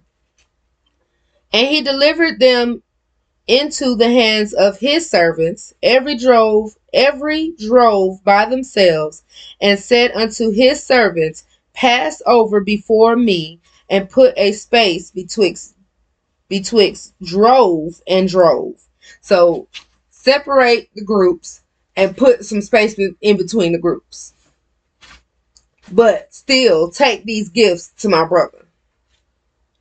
And he commanded the foremost, saying, When Esau my brother meeteth thee, and ask thee, saying, Whose art thou, and whither goest thou, and whose are these before thee? When thou shalt say, They be thy servant Jacob's, it is a present sent unto my lord Esau, and behold, also he is behind us. And so commanded he the second and the third, and all that followed the drove, saying, On this manner shall we speak unto Esau when ye find him. And say ye moreover, Behold, thy servant Jacob is behind us, for he said, I will appease him with the present that goeth before me, and after I will see his face. Peradventure he will accept of me. So went the present over before him, and himself lodged that night in the company. And he rose up that night, and took his 2 wives, and his 2 women servants, and his 11 sons, and passed over the ford Jabbok. And he took them, and sent them over the brook, and sent over that he had. And Jacob was left alone there, wrestled a man with him until the break of day. Sorry, y'all. Okay, until the break of day. 25. And when he saw that he prevailed not against him, he touched the hollow of his thigh, and the hollow of Jacob's thigh was out of joint as he wrestled with him. So he was wrestling with a spiritual angel, and I'm not even gonna say he was dreaming. I think he was literally wrestling with him. He sent everybody off to go chill that night before they went and did all of that he said to do with Esau. So he was over there by himself, and he ended up wrestling with an angel who, I guess, dislocated his hip. Okay? And he said, let me go, for the day breaketh. And he said, I will not let thee go, except thou bless me. And he said unto him, what is thy name? And he said, Jacob. And he said, thy name shall be called no more Jacob, but Israel. For as a prince hast thou power with Elohim and with men, and hast prevailed. And Jacob asked him and said, tell me, I pray thee, thy name. And he said, wherefore is it that thou dost ask after my name? And he blessed him there. And Jacob called the name of the place Peniel, for I have seen God face to face, and my life is preserved. And as he passed over, it's a lot of Passover, okay? It's a lot of Passover, which brings me to one of my points. Our holy day, one of our holy days is Passover. A lot of Christians do Easter, but it's not Easter. It's Passover, and it's before Easter. Okay, so as he passed over, let's see. Yeah, and Jacob called the name of the place Peniel, for I have seen Yah face to face, and my life is preserved. As he passed over Peniel, the sun rose upon him, and he halted upon his thigh.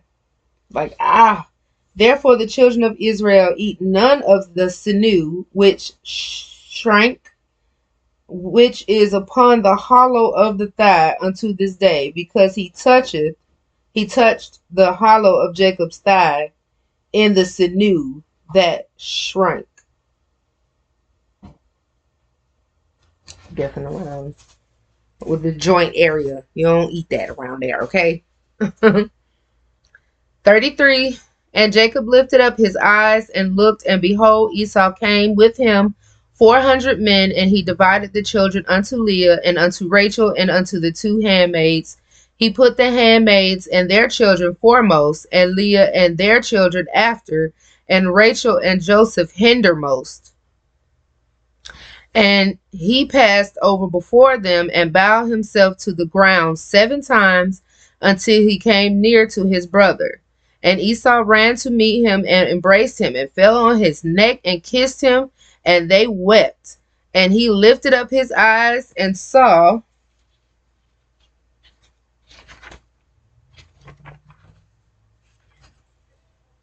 the women and the children, and said, who are those with thee? And he said, the children which Yah hath graciously given thy servant. Then the handmaids came near, and their children, and they bowed themselves. And Leah also with her children came near, and bowed themselves.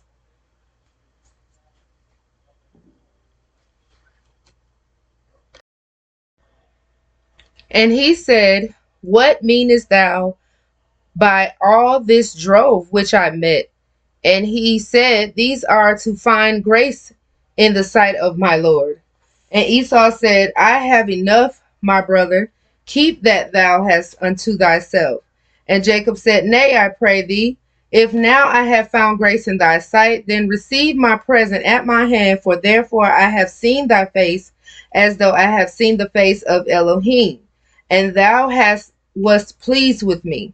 Take, I pray thee, my blessing that is brought to thee, because God hath dealt graciously with me, and because I have enough. And he urged him, and he took it. And he said, let us take our journey, and let us go, and I will go before thee. And he said unto him, my Lord knoweth that the children are tender, and the flocks and herds with young are with me. And if men should overdrive them one day, all the flock will die. Let my Lord, I pray thee, pass over before his servant, and I will lead on softly, according as the cattle that goeth before me, and the children be able to endure until I come unto my Lord, unto Seir.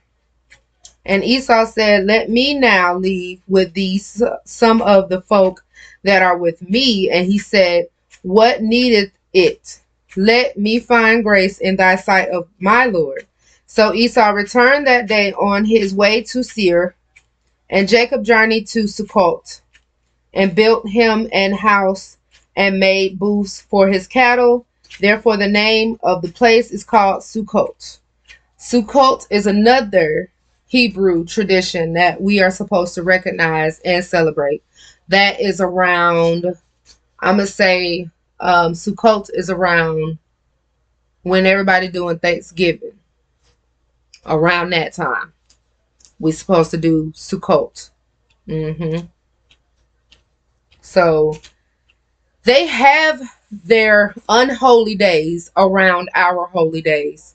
So the faster we switch this up, the better it'll be.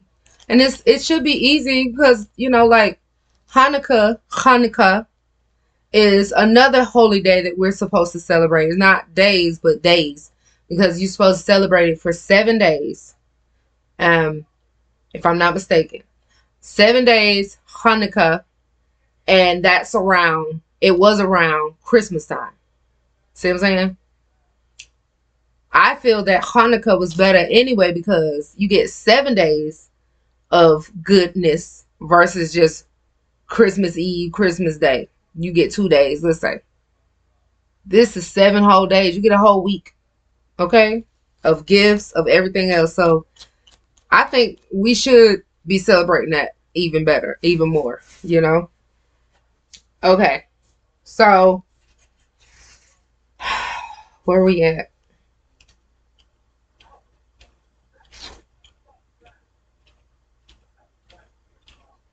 Okay, and Jacob journeyed to Sukkot. Yeah, that's what I was telling you about Sukkot. And built him an house and made booths for his cattle. Therefore the name of the place is called Sukkot. And Jacob came to Shalem, a city of Shechem, which is in the land of Canaan, when he came from Padan Aram, and pitched his tent before the city. And he brought a parcel of a field where he had spread his tent, and at the hand of the children of Hamor, Shechem's father, 400 pieces of money. And he erected there an altar and called it Elohi Israel. 34. And Dinah, the daughter of Leah, which she bare unto Jacob, went out to see the daughters of the land. And when Shechem, the son of Hamor, the Hivite prince of the country, saw her, he took her and lay with her and defiled her. That's messed up. And his soul clave unto Dinah, the daughter of Jacob, and he loved the damsel and spake kindly unto the damsel. And Shechem spake unto his father Hamor, saying, get me this damsel to wife. You already technically did without, asking her people. You just was like, hey girl, they're full. And she was like, okay. I don't get that part. But yeah, she was like, okay. But I can just tell we as females, sometimes we can be a little empty in the mind. Just empty in the mind and ready to go for anything that shows some type of leadership. It may not be good leadership, but it's a leader. And that's what we want. We want to be filled with the stuff that they got. Ignorant and wrong. Okay. 5. Chapter 34, verse 5. And Jacob heard that he had defiled Dinah, his daughter now. His sons were with his cattle in the field, and Jacob held his peace until they were come. And Hamor, the father of Shechem, went out unto Jacob to commune with him. And the sons of Jacob came out of the field when they heard it, and the men were grieved, and they were very wroth, because he had brought folly in Israel in lying with Jacob's daughter, which thing ought not to be done. Y'all heard it? We were separate. We had no choice at that time. Well, I ain't gonna say we ain't have no choice, because we were following what God said. If God said go to the land of Canaan, we dwelt there, but we did not integrate with them people. Matter of fact, that was frowned upon. Okay? So Dinah walking off by herself, I don't even understand how that even was able to happen. While she was out there by herself checking out these chicks, she ended up laying with a dude that wasn't even of your people. What was she thinking? Maybe just hiding the butt. That's why she left? I don't know. 8. And Hamor communed with them, saying, the soul of my son Shechem longeth for your daughter. I pray you, give him to wife, and make ye marriages with us, and give your daughters unto us, and take our daughters unto you. And ye shall dwell with us, and the land shall be before you. Dwell and trade ye therein, and get you possessions therein. And Shechem said unto her father, and Shechem said unto her father and unto her brethren, let me find grace in your eyes. What ye shall say unto me, I will give. Ask me never so much dowry and gift, I will give according as ye shall say unto me. But give me the damsel to wife. And the sons of Jacob answered Shechem and Hamor his father deceitfully, and said, because he had defiled Dinah their sister. And they said unto them, we cannot do this thing, to give our sister to one that is uncircumcised, for that were a reproach unto us. But in this will we consent unto you, if ye will be as we be, that every male of you be circumcised. Then will we give our daughters unto you, and we will take your daughters unto us, and we will dwell with you, and we will become one people. But if ye will not hearken unto us to be circumcised, then we will take our daughter, and we will be gone. And their words pleased Hamor and Shechem, Hamor's son. And the young man deferred not to do the thing, because he had delight in Jacob's daughter, and he was more honorable than all the house of his father. And Hamor and Shechem his son came unto the gate of their city, and commanded with the men of their city, saying, these men are peaceable with us, therefore let them dwell in the land, and trade therein, for the land, behold, it is large enough for them. Let us take their daughters to us for wives, and let us give them our daughters. Only herein will the men consent unto us for to dwell with us, to be one people, if every male among us be circumcised as they are circumcised. Shall not their cattle and their substance and every beast of theirs be ours? Only let us consent unto them, and they will dwell with us.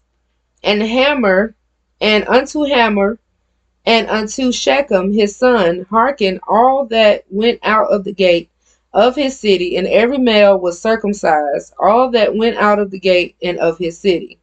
And it came to pass on the third day, when they were sore, that two of the sons of Jacob Simeon and Levi, Dinah's brethren, took each man his sword and came upon the city boldly and slew the males. So Simeon and Levi was like, oh no.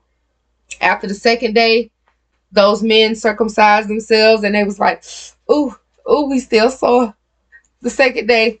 Yeah, we're going to come kill y'all. And they slew Hamor and Shechem, his son, with the edge of the sword, and took Dinah out of Shechem's house and went out. And the sons of Jacob came upon the slain and spoiled the city because they had defiled their sister. They took their sheep and their oxen and their asses, that which was in the city and that which was in the field, and all their wealth and all their little ones and their wives took they captive and spoiled even all that was in the house. And Jacob said to Simeon and Levi, Ye have troubled me to make me to stink among the inhabitants of the land, among the Canaanites and the Perizzites. I, being few in number, they shall gather themselves together against me and slay me, and I shall be destroyed, and I and my house. And they said, Should he deal with our sister as with an harlot? So Jacob was like, hey man, y'all really killed a whole city. Y'all killed the whole city for the people. Just because Dinah made her dumb decision. Y'all bringing trouble. And it was like, should he deal with our sister as with an harlot? Like, he just disrespected her. But y'all just tore down the whole city. And technically, this is what we did. With y'all on our side, and we were justified a lot of times in doing so. You know, that's the only way y'all was allowing our things to happen. But we was bullies. I ain't even gonna lie. Something like this. Yeah, they came and slayed the whole city. Yeah, we was bullies. We was. But in a righteous manner. Chapter 35. And when Yah said unto Jacob, Arise, go up to Bethel, and dwell there, and make there an altar unto Elohim that appeared unto thee when thou fleddest from the face of Esau thy brother. Then Jacob said unto his household and to all that were with him, Put away the strange gods that are among you, and be clean, and change your garments. And let us arise and go up to Bethel, and I will make there an altar unto Yah, who answered me in the day of my distress, and was with me in the way which I went. And they gave unto Jacob all the strange gods which were in their hand, and all their earrings which were in their ears, and Jacob hid them under the oak which was by Shechem. And they journeyed, and the terror of God was upon the cities that were around about them.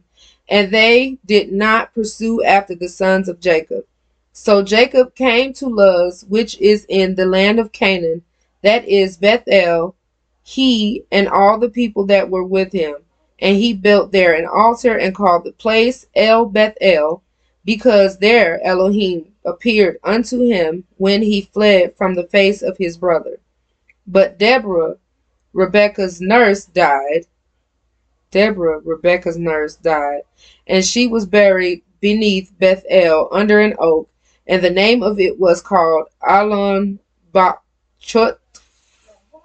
And God appeared unto Jacob again when he came out of Padan Aram, and blessed him. And Yah said unto him, Thy name is Jacob, thy name shall not be called any more Jacob, but Israel shall be thy name. And he called his name Israel.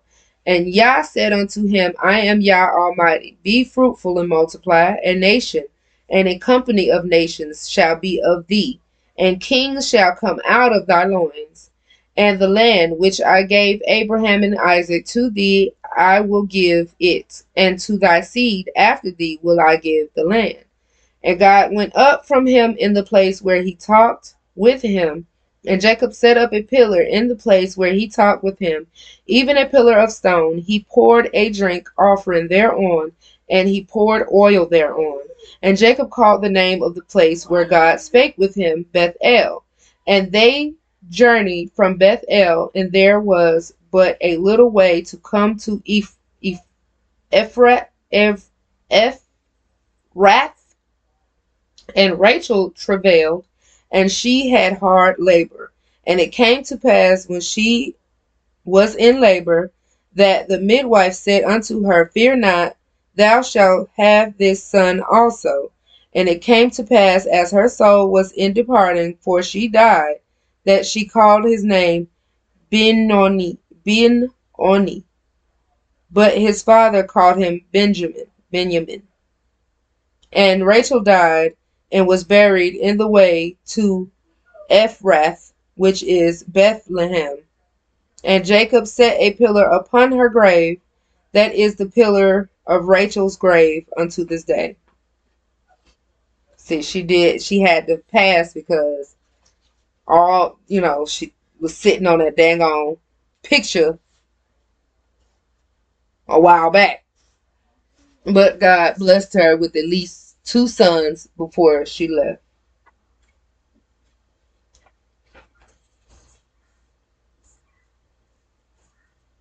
Hold on.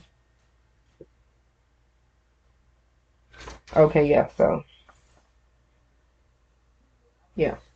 And Israel journeyed and spread his tent beyond the tower of Edar. And it came to pass, when Israel dwelt in the land, that Reuben went and lay with Bilhah, his father's concubine. And Israel heard it. Now the sons of Jacob were 12. The sons of Leah, Reuben, Jacob's firstborn, and Simeon, and Levi, and Judah, and Issachar, and Zebulun. The sons of Rachel, Joseph, and Benjamin. The sons of Bilhah, Rachel's handmaid, Dan and Naphtali. The sons of Zilpah, Leah's handmaid, Gad and Asher. These are the sons of Jacob, which were born to him in Padan Aram. And Jacob came unto Isaac his father, unto Mamre, unto the city of Arba, which is Hebron, where Abraham and Isaac sojourned. And the days of Isaac were 180 years. And Isaac gave up the ghost and died, and was gathered unto his people, being old and full of days. And his sons Esau and Jacob buried him. Now, if you guys saw the first video, it explains how we're living. Day is a day and night is a day. So those are 2 days where we have been told in this world and society that day and night makes 1 day, but day and night makes 2 days, not 1. So Hebraically, we are way older than we think. Hebraically, yeah, we are way older than we think. That's it. That's all I'm gonna say. 36. Now these are the generations of Esau, who is Edom. Esau took his wives of the daughters of Canaan, Adah, the daughter of Elon the Hittite, and forgive me, you guys, for these names because I do not know. But if you guys are following along, you can see and you know what I'm talking about. Holy Bama, the daughter of Anah, the daughter of Zibeon, and the Hivite. And Bashemoth, Ishmael's daughter, sister of Nebajoth, and Adah bare to Esau Eliphaz, and Bashemoth bare Reuel, and Aholibamah bare Jeush, and Jalam, and Korah. These are the sons of Esau, which were born unto him in the land of Canaan. And Esau took his wives, and his sons, and his daughters, and all the persons of his house, and his cattle, and all his beasts, and all his substance, which he had got in the land of Canaan, and went into the country from the face of his brother Jacob. For their riches were more than they might dwell together, and the land wherein they were strangers could not bear them because of their cattle. Thus dwelt Esau in Mount Seir. Esau is Edom. And these are the generations of Esau, the father of the Edomites in Mount Seir. These are the names of Esau's sons: Eliphaz, the son of Adah, the wife of Esau; Reuel, the son of Bashemath, the wife of Esau. And the sons of Eliphaz were Timnah, Omar, Zepho, and Gatam, and Kenaz. And Timnah was concubine to Eliphaz, Esau's son, and she bare to Eliphaz Amalek. These were the sons of Adah, Esau's wife. And these are the sons of Reuel, Nahath, and Zerah, Shammah, and Mizah. These are the sons of Bashemath, Esau's wife. And these were the sons of Aholibamah, the daughter of Anah, the daughter of Zibeon, Esau's wife, and she bare to Esau Jeush, and Jalam, and Korah. These were dukes of the sons of Esau, the sons of Eliphaz, the firstborn son of Esau, Duke Timnah, Duke Omar, Duke Zepho, Duke Kenaz, Duke Korah, Duke Gatam, and Duke Amalek. These are the dukes that came of Eliphaz in the land of Edom. These were the sons of Adah, and these are the sons of Reuel, Esau's son, Duke Nahath, right, Duke Zerah, Duke Shammah, Duke Mizah. These are the dukes that came of Reuel in the land of Edom. These are the sons of Bashemath, Esau's wife. And these are the sons of Aholibamah, Esau's wife, Duke Jeush, Duke Jalam, Duke Korah. These were the dukes that came of Aholibamah, the daughter of Anah, Esau's wife. These are the sons of Esau, who is Edom, and these are their dukes. So I'm going to say that even now to this day, if you hear someone with a duke in front of their name, you already know who their father is.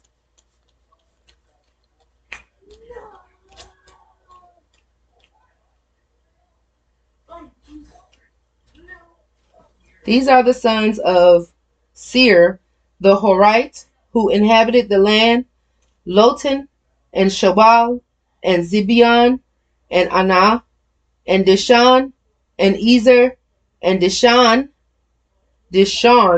and Dishan. These are the dukes of the Horites, the children of Seir in the land of Edom. And the children of Lotan were Hori and Himam, and Lotan's sister was Timnah. And the children of Shobal were these: Alvan, and Manahath, and Ebal, and Shepho, and Onam. And these are the children of Zebulun, both Ajah and Anah. This was that Anah that found the mules in the wilderness as he fed the asses of Zeboim his father.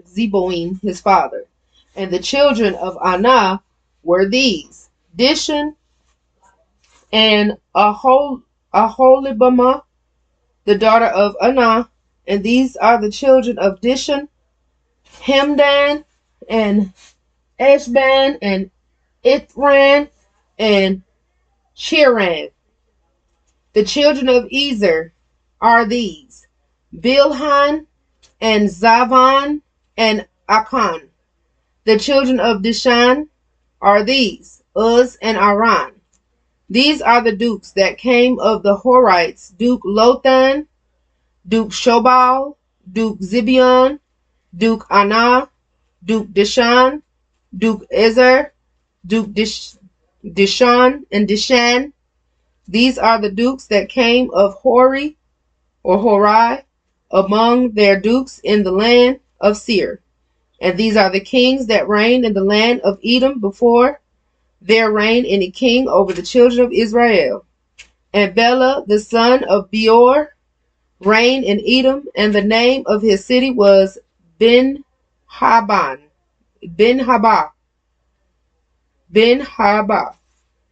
And Bela died, and Jobab, the son of Zerah, and Bozrah reigned in his stead. And Jobab died, and Husham of the land of Timani reigned in his stead. And Husham died, and Hadad, the son of Bedad, who smote Midian in the field of Moab, reigned in his stead. And the name of his city was Avit. And Hadad died, and Samlah of Masrika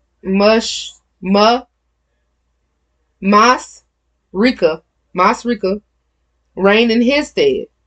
And Samlah died, the Saul of Rehoboth by the river reigned in his stead. And Saul died, and Baal Hanan, the son of Achbor, reigned in his stead. And Baal Hanan, the son of Achbor, died, and Hadar reigned in his stead. And the name of his city was Pau, and his wife's name was Mehethabel, the daughter of Matred, the daughter of Mezahab. And these are the names of the dukes that came of Esau according to their families after their places by their names: Duke Timnah, Duke Alva, Duke Jetheth, Duke Aholibamah, Duke Elon, Duke Penan, Duke Kidnaz, Duke Timan, Duke Mibzar, Duke Magdal, Duke Aram. These be the dukes of Edom, according to their habitations in the land of their possession. He is Esau, the father of the Edomites. I'm going to keep moving. 37. And Jacob dwelt in the land wherein his father was a stranger in the land of Canaan. These are the generations of Jacob. Joseph, being 17 years old, was feeding the flock with his brethren, and the lad was with the sons of Bilhah and the sons of Zilpah, his father's wives, and Joseph brought unto his father their evil report. Now Israel loved Joseph more than all his children, because he was the son of his old age, and he made him a coat of many colors. I think he loved him because he was the child that him and Rachel had, first child that him and Rachel had. Rachel had Joseph and Rachel had Benjamin. But yeah, all the other ones were just consolation prizes. I don't know. 4. And when his brethren saw that their father loved him more than all his brethren, they hated him and could not speak peaceably unto him. And Joseph dreamed a dream, and he told it to his brethren, and they hated him yet the more. And he said unto them, Hear, I pray you, for this dream which I have dreamed. For behold, we were binding sheaves in the field, and lo, my sheaf arose, and it also stood upright. And behold, your sheaves stood round about, and made obeisance to my sheaf. And his brethren said to him, Shalt thou indeed reign over us? Or shalt thou indeed have dominion over us? And they hated him yet the more for his dreams and for his words. I'm going to just stop right there real quick and say, God, he chooses quality over quantity. Okay? One good one beats 20 bad ones any day. Also, Yah doesn't seem to choose the firstborn, even though man, in man's eyes, firstborn gets all. Yah chooses one that is not the firstborn to end up being the greatness of that family. Isn't that crazy? 9. And he dreamed yet another dream, and he told his brethren and said, Behold, I have dreamed a dream more. And behold, the sun and the moon and the 11 stars made obeisance to me. And he told it to his father and to his brethren, and his father rebuked him and said unto him, What is this dream that thou hast dreamed?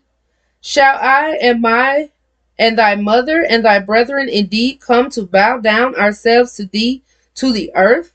Yah was literally telling him, like foretelling him what is going to happen. And I know he was sounding like he was crazy. Everybody was mad at him for saying what he was saying, but he can't help his dreams, you know. But they was like, ain't nobody bowing down to you, boy. Promise you. Okay. 11. And his brethren envied him, but his father observed the same. And his brethren, went to feed their father's flock in Shechem. And Israel said unto Joseph, Do not thy brethren feed the flock in Shechem? Come, I will send thee unto them. And he said to him, Here am I. And he said to him, Go, I pray thee, see whether it be well with thy brethren, and well with the flocks, and bring me word again. So he sent him out of the vale of Hebron, and he came to Shechem. And a certain man found him, and behold, he was wandering in the field. And the man asked him, saying, What seekest thou? And he said, I seek my brethren. Tell me, I pray thee, where they feed their flocks. And the man said, They are departed hence, for I heard them say, Let us go to Dothan. And Joseph went after his brethren, and found them in Dothan. And when they saw him afar off, even before he came near unto them, they conspired against him to slay him. And they said one to another, Behold, this dreamer cometh. Come now, therefore, let us slay him, and cast him into some pit. And we will say, Some evil beast hath devoured him, and we shall see what will become of his dreams. And Reuben heard it, and he delivered him out of their hands, and said, Let us not kill him. And Reuben said unto them, Shed no blood, but cast him into this pit that is in the wilderness, and lay no hand upon him, that he might rid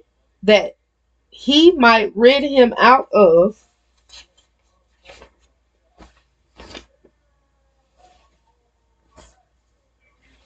their hands, to deliver him to his father again. And it came to pass, when Joseph came unto his brethren, that they stripped Joseph out of his coat, and his coat of many colors that was on him. And they took him and cast him into a pit, and the pit was empty. There was no water in it. And they sat down to eat bread, and lifted up their eyes, and looked, and behold, a company of Ishmaelites came from Gilead with their camels, bearing spicery and balm and myrrh, going to carry it down to Egypt. And Judah said unto his brethren, What profit is it if we slay our brother and conceal his blood? Come, let us sell him to the Ishmaelites, and let not our hand be upon him, for he is our brother and our flesh. And his brethren were content. Then there passed by Midianites, merchantmen and they drew and lifted up Joseph out of the pit, and sold Joseph to the Ishmaelites for 20 pieces of silver, and they brought Joseph into Egypt. And Reuben returned unto the pit, and behold, Joseph was not in the pit, and he rent his clothes. And he returned unto his brethren and said, The child is not, and whither shall I go? And they took Joseph's coat and killed the kid of the goats and dipped the coat in the blood. And they sent the coat of many colors. And they brought it to their father and said, This have we found. Know now whether it be thy son's coat or no. Why would y'all even ask y'all daddy that? Y'all know what this boy had on all the time. Sick of them fools. And he knew it and said, This is my son's coat. And evil beasts have devoured him. Joseph is without doubt rent in pieces. And Jacob rent his clothes and put sackcloth upon his loins and mourned for his son many days. And all his sons and all his daughters rose up to comfort him. But he refused to be comforted. And he said, For I will go down into the grave unto my son mourning. Thus his father wept for him. And the Midianites sold him into Egypt, and Potiphar, an officer of Pharaoh's and captain of the guard. Okay. Joseph had dreams, which were forewarnings, forecomings from the Most High, telling him that technically one day he gonna be greatness, and his family is gonna have to respect that greatness. He decides to share these dreams with his family, which turn him down with his dreams. Like, boy, you crazy. Ain't nobody gonna be doing that. His brothers grew jealous, just more and more jealous of him. One day they left off. His father told Joseph to go check up on them and the sheep and the cattle. He goes to check up on them. As he's getting close, they see him on down yonder. They start talking crap about him. And somebody decides, let's kill him. And they're like, no, let's not kill him. Let's just throw him in a pit. They throw him in a pit for a minute while they went and sat and ate and chilled and tried to think about what they was going to do with him. And they end up selling him to the Ishmaelites, who were going to Egypt to sell their spices and things that they already had. So, well, he was a Midianite who took him. And he sold him to the officer of Egypt. Okay?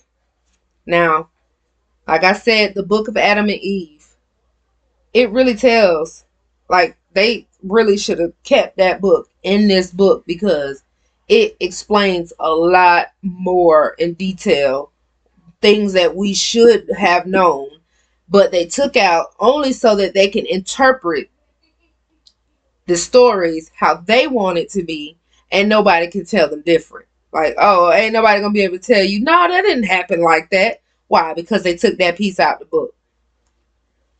Okay, now 38. And it came to pass at that time that Judah went down from his brethren and turned into a certain Adulamite, whose name was Herah. And Judah saw there a daughter of a certain Canaanite, whose name was Shua. And he took her and went in unto her.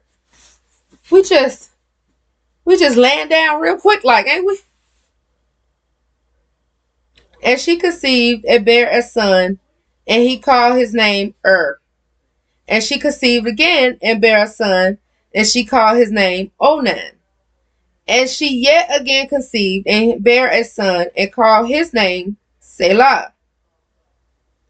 And he was at Chezib when she bare him. And Judah took a wife for his firstborn, whose name was Tamar. And Judah's firstborn, was wicked in the sight of Elohim, and Elohim slew him. And Judah said unto Onan, Go in unto thy brother's wife, and marry her, and raise up seed to thy brother. And Onan knew that the seed should not be his. And it came to pass, when he went in unto his brother's wife, that he spilled it on the ground, lest that he should give seed to his brother. And the thing which he did displeased Elohim. Wherefore he slew him also.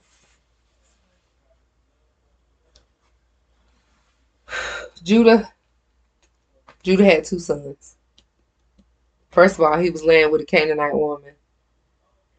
So that was a Gentile, another way of thinker. You know, she didn't think as we Hebrews thought. So it was kind of not a good formula right there. And so because of that, you know, they wasn't right in the mind and in the heart. They didn't do things right in the mind and in the heart. And God just, Then said Judah to Tamar, his daughter-in-law, Remain a widow at thy father's house till Shelah my son be grown.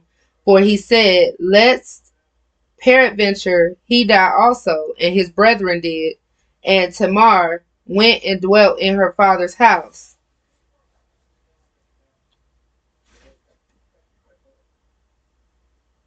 That's what I'm like, huh? His firstborn, whose name was Tamar.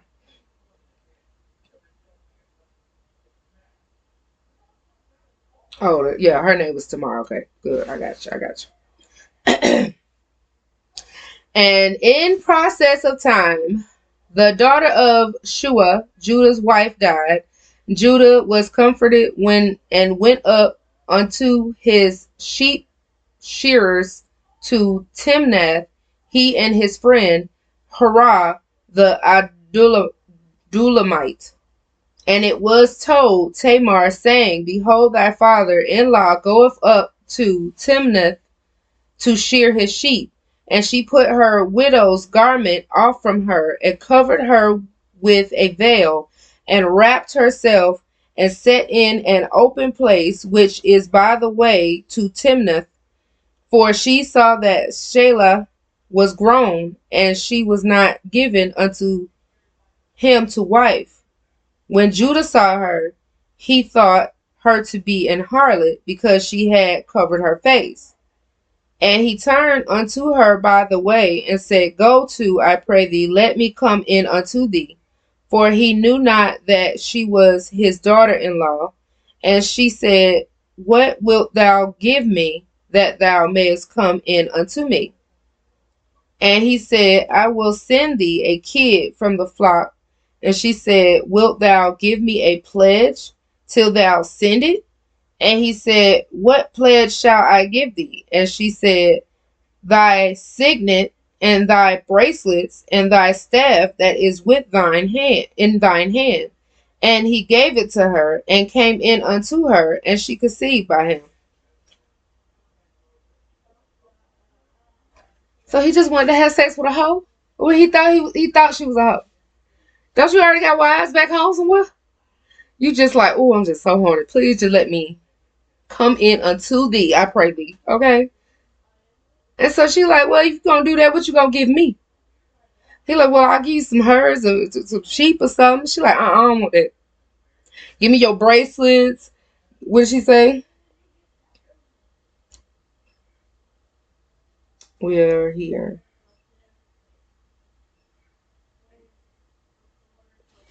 Okay, so it says, she says, thy signet, thy bracelets, and thy staff that is in your hand. Give me them three things. And he was like, here, girl, let me just, real quick. Oh. Okay.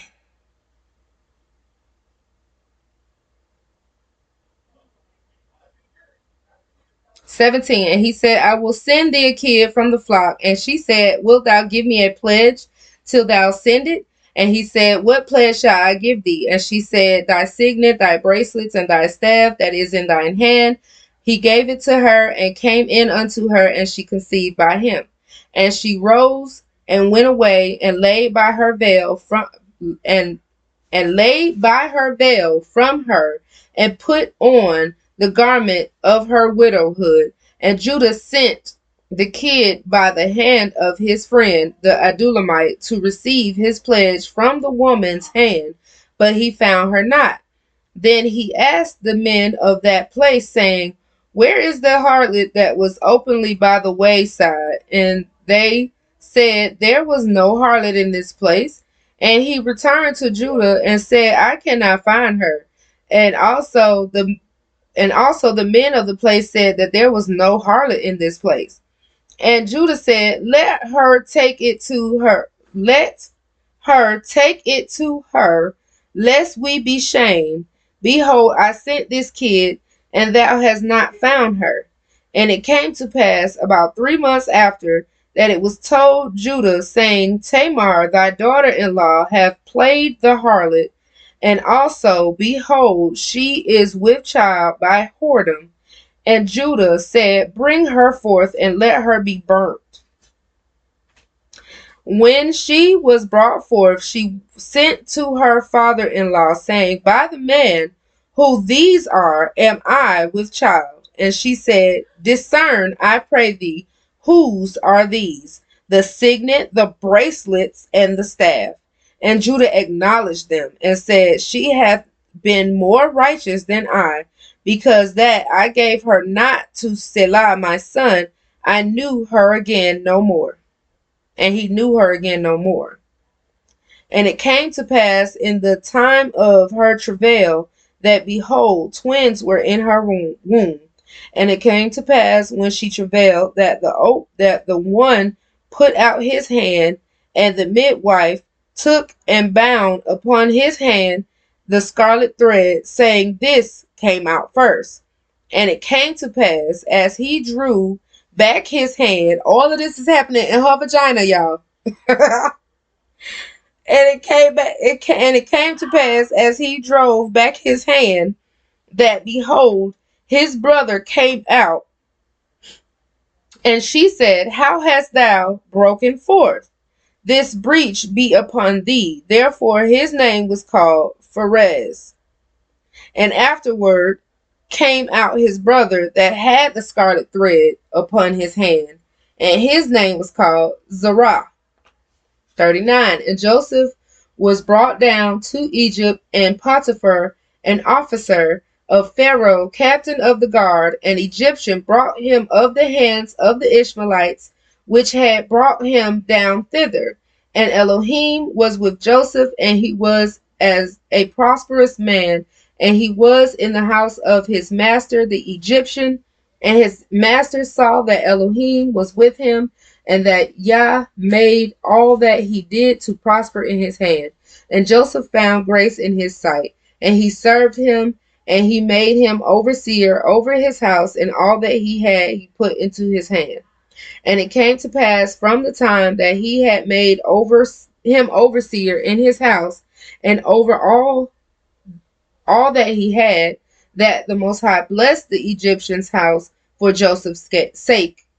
And the blessing of Elohim was upon all that he had in the house and in the field. And he left all that he had in Joseph's hand, and he knew not aught he had save the bread which he did eat. And Joseph was a goodly person and well favored. And it came to pass after these things that his master's wife cast her eyes upon Joseph, and she said, lie with me. But he refused. And she said unto his master's wife, behold, my master wotteth not what is with me in the house, and he hath committed all that he hath to my hand. There is none greater in this house than I, neither hath he kept back anything from me but thee, because thou art his wife. How can I do this great wickedness and sin against God? And it came to pass, as she spake to Joseph by day, that he hearkened not unto her to lie with her or to be with her. And it came to pass about this time that Joseph went into the house to do his business, and there was none of the men of the house there within. And she caught him by his garment, saying, Lie with me. And he left his garment in her hand and fled and got him out. Okay, we'll stop there for a second. Joseph is now in Egypt. He is a servant, but he is also blessed by the Most High. So he is, everything he's putting his hands on, it is multiplying. So much so to where the king,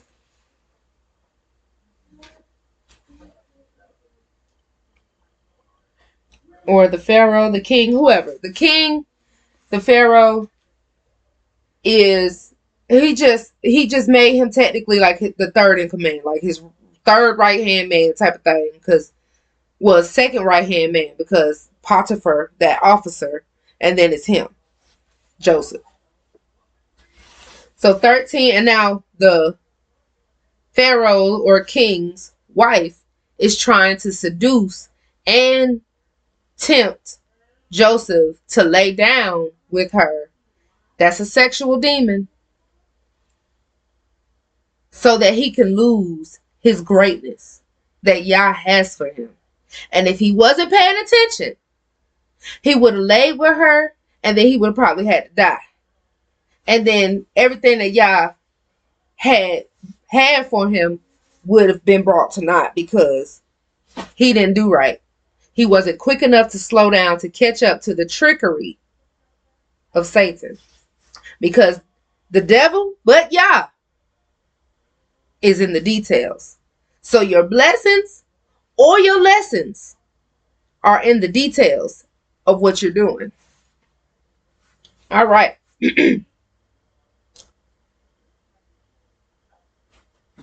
Okay, 13. And it came to pass when she saw that he had left his garment in her hand and was fled, like, dang, like, you really didn't want this booth, you know? That she called unto the men of her house and spake unto them, saying, See, he hath brought in an Hebrew. Okay? He hath brought in an Hebrew unto us to mock us. He came in unto me to lie with me, and I cried with a loud voice. And it came to pass when he heard that I lifted up my voice and cried, that he left his garment with me and fled and got him out. And she laid up his garment by her until his Lord came home. And she spake unto him according to these words, saying, The Hebrew servant which thou hast brought unto us came in unto me to mock me. And it came to pass, as I lifted up my voice and cried, he left his garment with me and fled out. And it came to pass, when his master heard the words of his wife, which she spake unto him, saying, After this manner did thy servant to me, that his wrath was kindled. And Joseph's master took him and put him into the prison, a place where the king's prisoners were bound, and he was there in the prison. But Elohim was with Joseph and showed him mercy, and gave him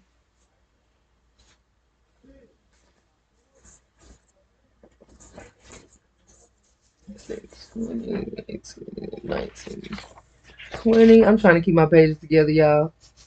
Okay. Cry before him, bow the knee, and he made him ruler over all the land of Egypt. And Pharaoh said to Joseph, hold on, wait. I'm just trying to make sure. Hold on, wait. Right, let me see. But the Most High was with Joseph and showed him mercy and gave him, right, I'm wrong, guys, I'm sorry, favor in the sight of the keeper of the prison. And the keeper of the prison committed to Joseph's hand all the prisoners that were in the prison, and whatsoever they did there, he was the doer of it. The keeper of the prison looked not to anything that was under his hand, because Yah was with him, and that which he did, Yah made it to prosper. Chapter 40. And it came to pass after these things that the butler of the king of Egypt and his baker had offended their lord, the king of Egypt. And Pharaoh was wroth against two of his officers, against the chief of the butlers and against the chief of the bakers. And he put them in the ward, put them inward in the house of the captain of the guard into the prison, the place where Joseph was bound. And the captain of the guard charged Joseph with them, and he served them, and they continued a season inward. And they dreamed a dream, both of them, each man his dream in one night, each man according to the interpretation of his dream, the butler and the baker of the king of Egypt, which were bound in the prison. And Joseph came in unto them in the morning, and looked upon them, and behold, they were sad. And he asked Pharaoh's officers that were with him in the ward of his Lord's house, saying, Wherefore look ye so sadly today? And they said unto him, We have dreamed a dream, and there is no interpreter of it. And Joseph said unto them, Do not interpretations belong to Elohim? Tell me them, I pray you. And the chief butler told his dream to Joseph, and said to him in my dream, Behold, a vine was before me, and in the vine were 3 branches, and in the vine were 3 branches budded, and her blossoms shot forth, and the clusters thereof brought forth ripe grapes. And Pharaoh's cup was in my hand, and I took the grapes and pressed them into Pharaoh's cup, and I gave the cup into Pharaoh's hand. And Joseph said unto him, This is the interpretation of it. The 3 branches are 3 days. Yet within 3 days shall Pharaoh lift up thine head and restore thee unto thy place, and thou shalt deliver Pharaoh's cup into his hand, after the former matter when thou wast his butler. But think on me when it shall be well with thee, and show kindness, I pray thee, unto me, and make mention of me unto Pharaoh, and bring me out of this house. So, okay, I'm at 15. What's going on is, now that Joseph is in prison, he is the second in command in prison and helping the prisoners out. There was a butler and a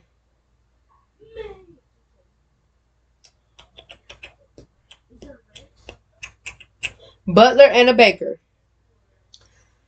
in the prison because the king was wroth with them. And Joseph got a chance to speak with them. The first one was the butler, and he told him about his dream, and Joseph interpreted that he will be back in his rightful position in 3 days. But just remember on him, when it comes time, help me out like I done helped you out. That's basically what Joseph's saying.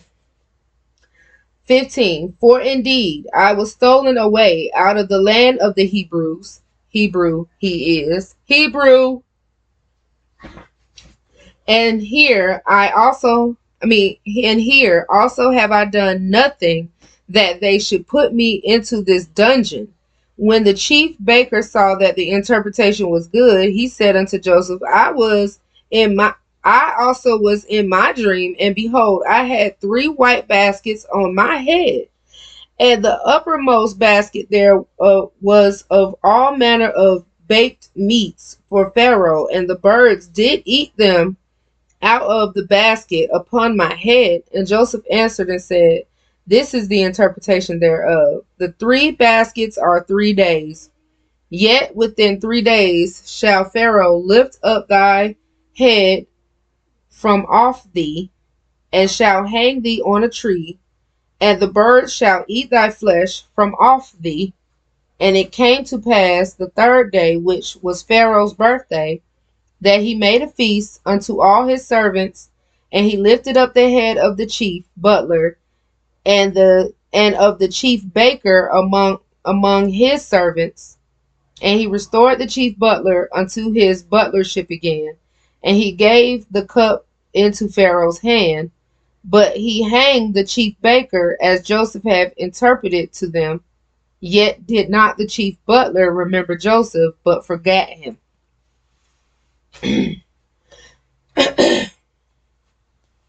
41. And it came to pass at the end of 2 full years that Pharaoh dreamed, and behold, he stood by the river, and behold, there came up out of the river 7 well-favored kine and fat-fleshed, and they fed in a meadow. And behold, 7 other kine came up after them out of the river, ill-favored and lean-fleshed, and stood by the other kine upon the brink of the river. And the ill-favored and lean-fleshed kine did eat up the 7 well-favored and fat kine. So Pharaoh awoke, and he slept and dreamed the 2nd time, and behold, 7 ears of corn came up upon one stalk, rank and good, and behold, 7 thin ears blasted with the east wind sprung up after them. And the 7 thin ears devoured the 7 rank and full ears. And Pharaoh awoke, and behold, it was a dream. And it came to pass in the morning that his spirit was troubled, and he sent and called for all the magicians of Egypt, and all the wise men thereof. And Pharaoh told them his dream, but there was none that could interpret them unto Pharaoh. Then spake the chief butler unto Pharaoh, saying, I do remember my faults this day. Pharaoh was wroth with his servant, and put me inward in the captain of the guard's house, both me and the chief baker. And we dreamed a dream in one night, and I and he, we dreamed each man according to the interpretation of his dream. And there was there with us a young man, an Hebrew servant to the captain of the guard, and we told him, and he interpreted to us our dreams. To each man according to his dream he did interpret. And it came to pass as he interpreted to us, so it was me he restored unto mine office, and him he hanged. Then Pharaoh sent and called Joseph, and they brought him hastily out of the dungeon. And he shaved himself and changed his raiment, and came in unto Pharaoh. And Pharaoh said unto Joseph, I have dreamed a dream, and there is none that can interpret it. I have heard say of thee that thou canst understand a dream to interpret it. And Joseph answered Pharaoh, saying, It is not in me. God shall give Pharaoh an answer of peace. And Pharaoh said unto Joseph, In my dream, behold, I stood upon the bank of the river, and behold, there came up out of the river 7 kine, fat-fleshed, and well-favored, and they fed in a meadow. And behold, 7 other kine came up after them, poor and very ill-favored, and lean-fleshed, such as I never saw in the land of Egypt for badness. And the lean and ill-favored kine did eat up the first 7 fat kine. And when they had eaten them up, it could not be known that they had eaten them, but they were still ill-favored as at the beginning. So I awoke, and I saw in my dream, and behold, 7 ears came up in one stalk, full and good. And behold, 7 ears withered thin, and blasted with the east wind sprung up after them. And the thin ears devoured the 7 good ears. And I told this unto the magicians, but there was none that could declare it to me.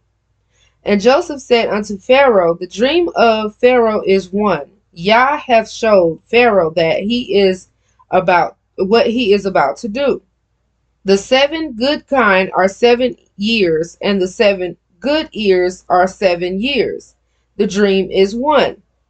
And the 7 thin and ill-favored kine that came up after them are 7 years, and the 7 empty ears blasted with the east wind shall be 7 years of famine. This is the thing which I have spoken unto Pharaoh, what Yah is about to do he showeth unto Pharaoh. Behold, there come 7 years of great plenty throughout all the land of Egypt, and there shall arise after them 7 years of famine, and all the plenty shall be forgotten in the land of Egypt, and the famine shall consume the land. And the plenty shall not be known in the land by reason of that famine following, for it shall be very grievous.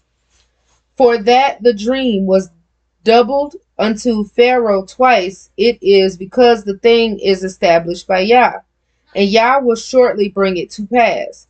Now therefore let Pharaoh look out a man discreet and wise, and set him over the land of Egypt.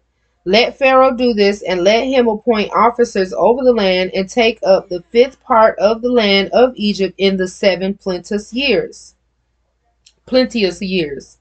And let them gather all the food of those good years that come, and lay up corn under the hand of Pharaoh, and let them keep food in the cities.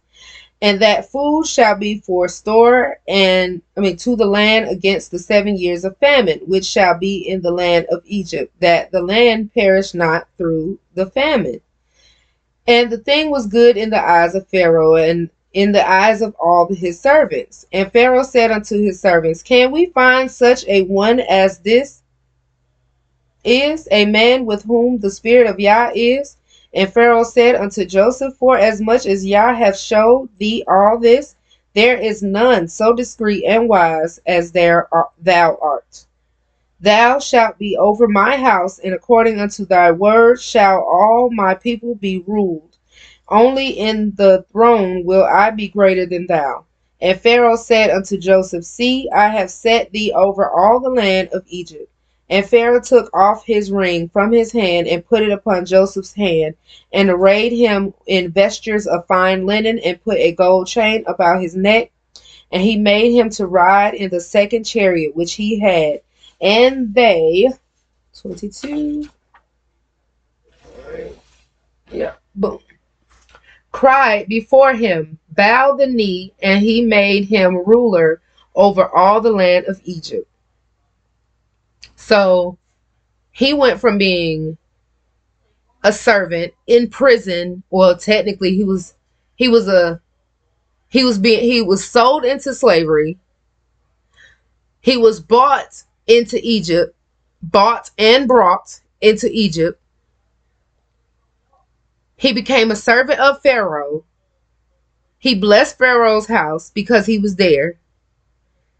Everything was going pretty well until the wife tried to seduce him to get him to stop this blessing, this greatness that was coming after. But he was quick enough to slow down. And he told her no.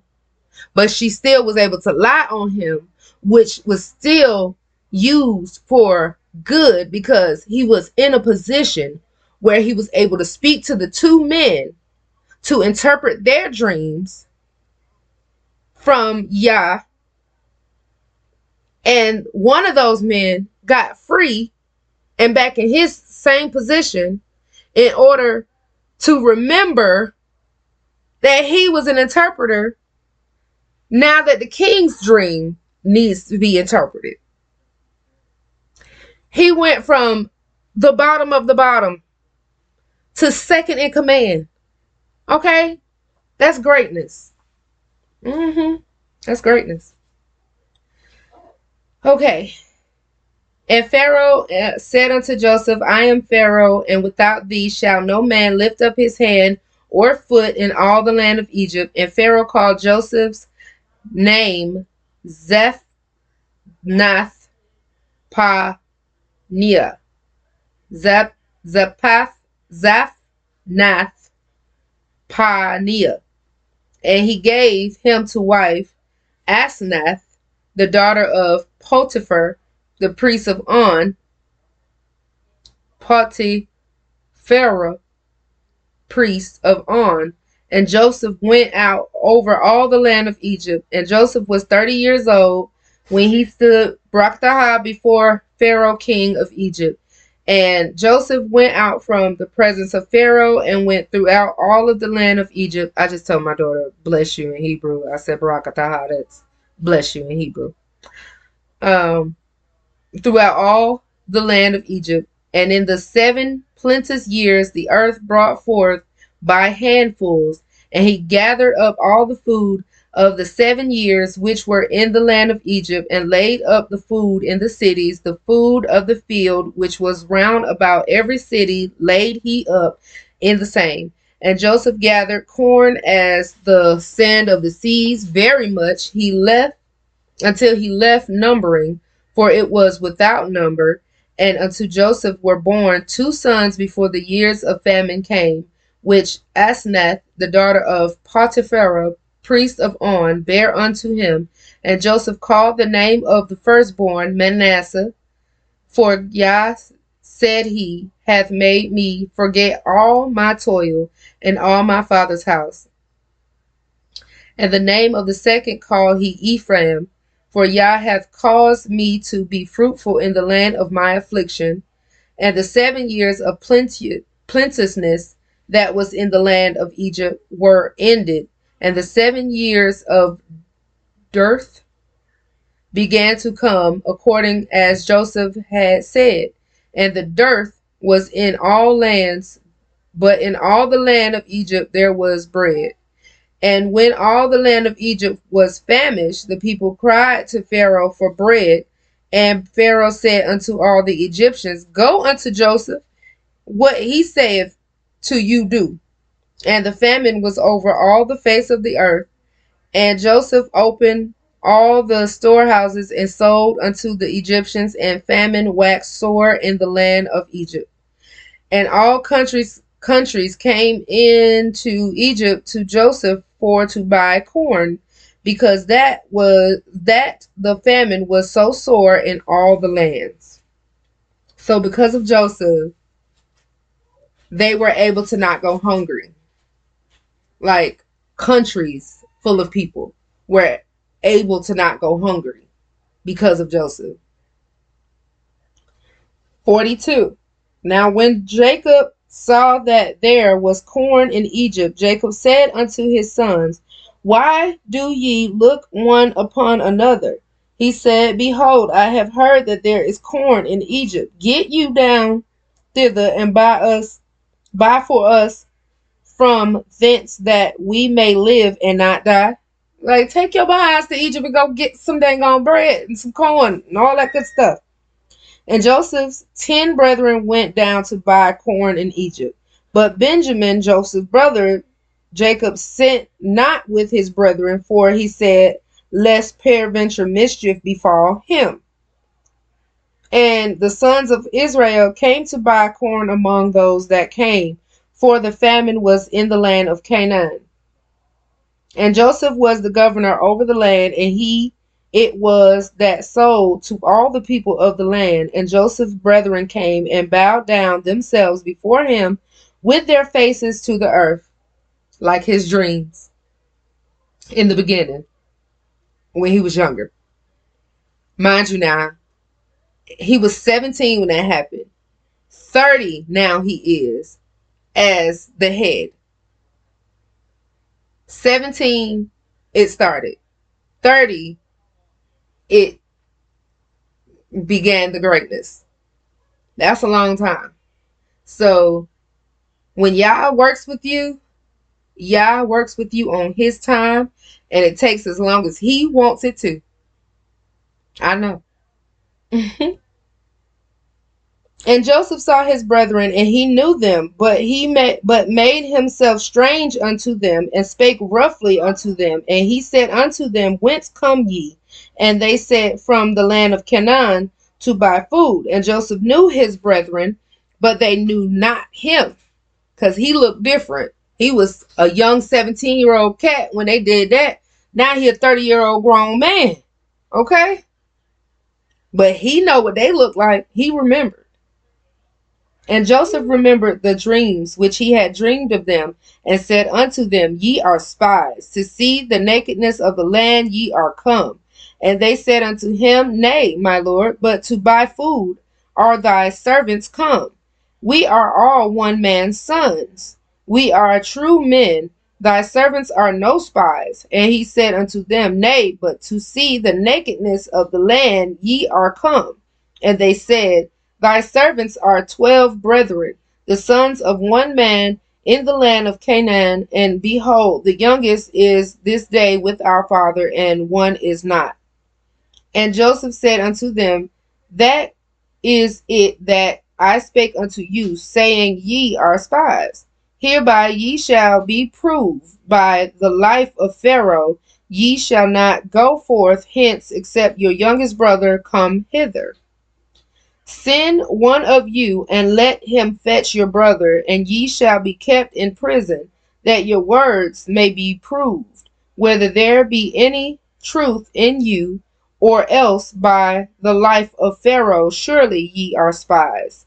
But he put them all together inward 3 days, and Joseph said unto them the third day, This do, and live, for I fear Yah.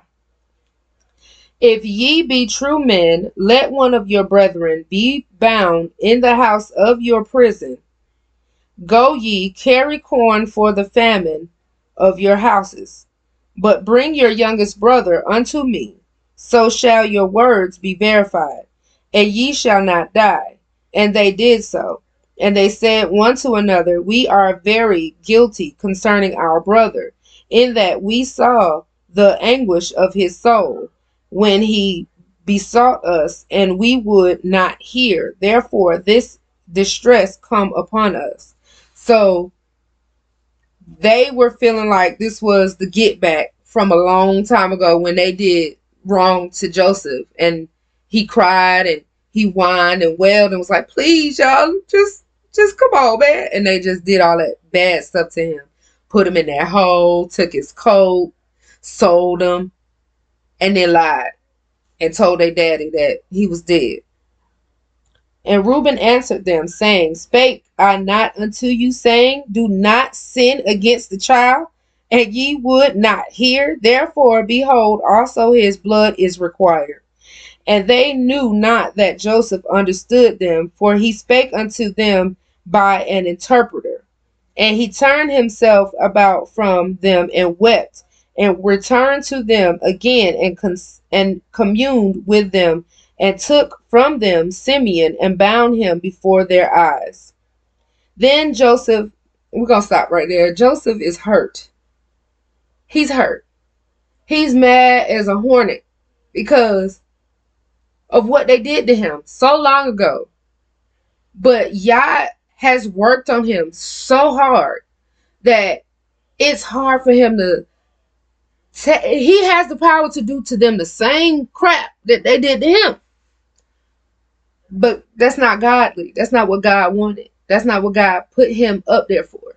So he's battling within himself because he's very angry. He's humanly angry with them. But he's godly righteous. So it's a battle in himself. That's why he goes away. He cries real quick and he come back.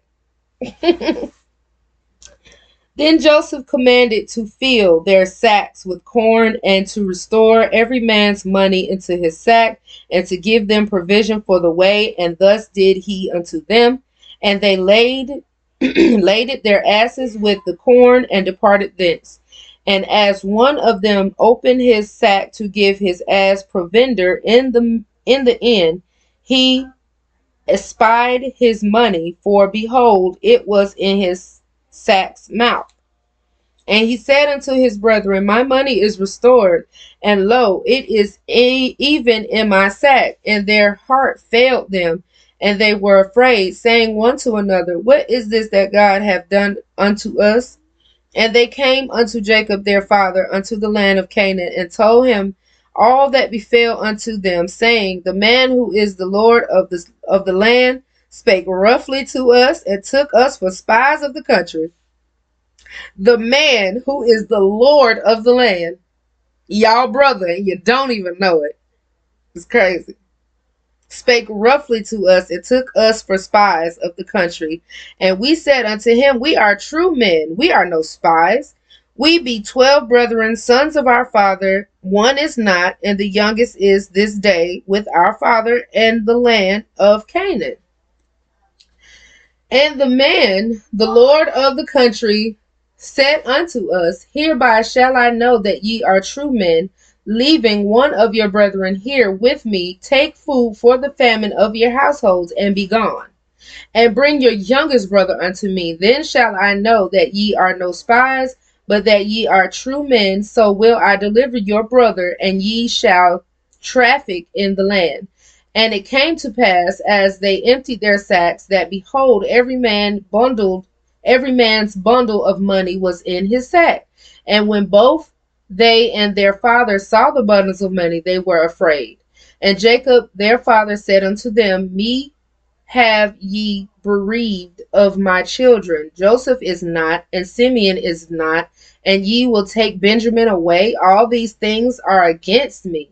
And Reuben spake unto his father, saying, slay my 2 sons, if I bring him not to thee. Deliver him into my hand, and I will bring him to thee again. And he said, my son shall not go down with you, for his brother is dead, and he is left alone. If mischief befall him by the way in which ye go, then shall ye bring down my gray hairs with sorrow to the grave. He's like, y'all not taking y'all brother with y'all, bro. Y'all are not taking him with y'all. And they were like, we got to.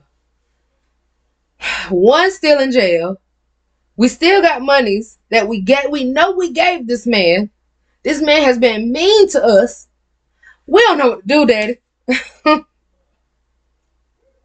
And he like, man, if y'all take him, y'all shall surely kill me, honey. Because if he falls into some mischief that y'all done brought on to us, I'm just going to die. 43. And the famine was sore in the land. And it came to pass, when they had eaten up the corn which they had brought out of Egypt, their father said unto them, go again, buy us a little food.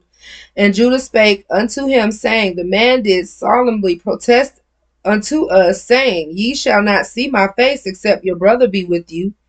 If thou wilt send our brother with us, we will go down and buy thee food.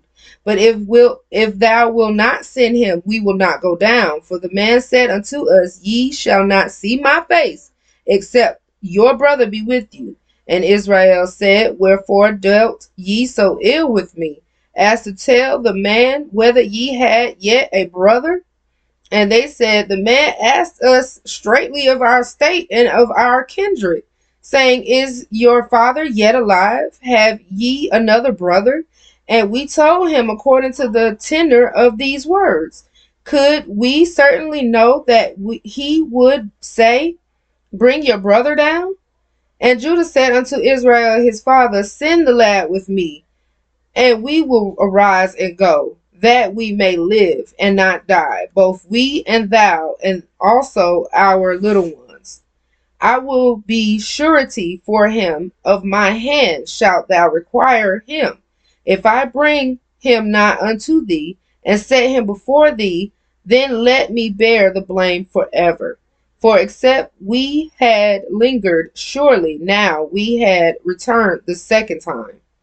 And their father Israel said unto them, if it must be so, now do this, take of the best fruits in the land in your vessels, and carry down the man a present, a little balm, a little honey, spices, myrrh, nuts, and almonds, and take double money in your hand, and the money that was brought again in the mouth of your sacks, carry it again in your hand. Peradventure it was an oversight.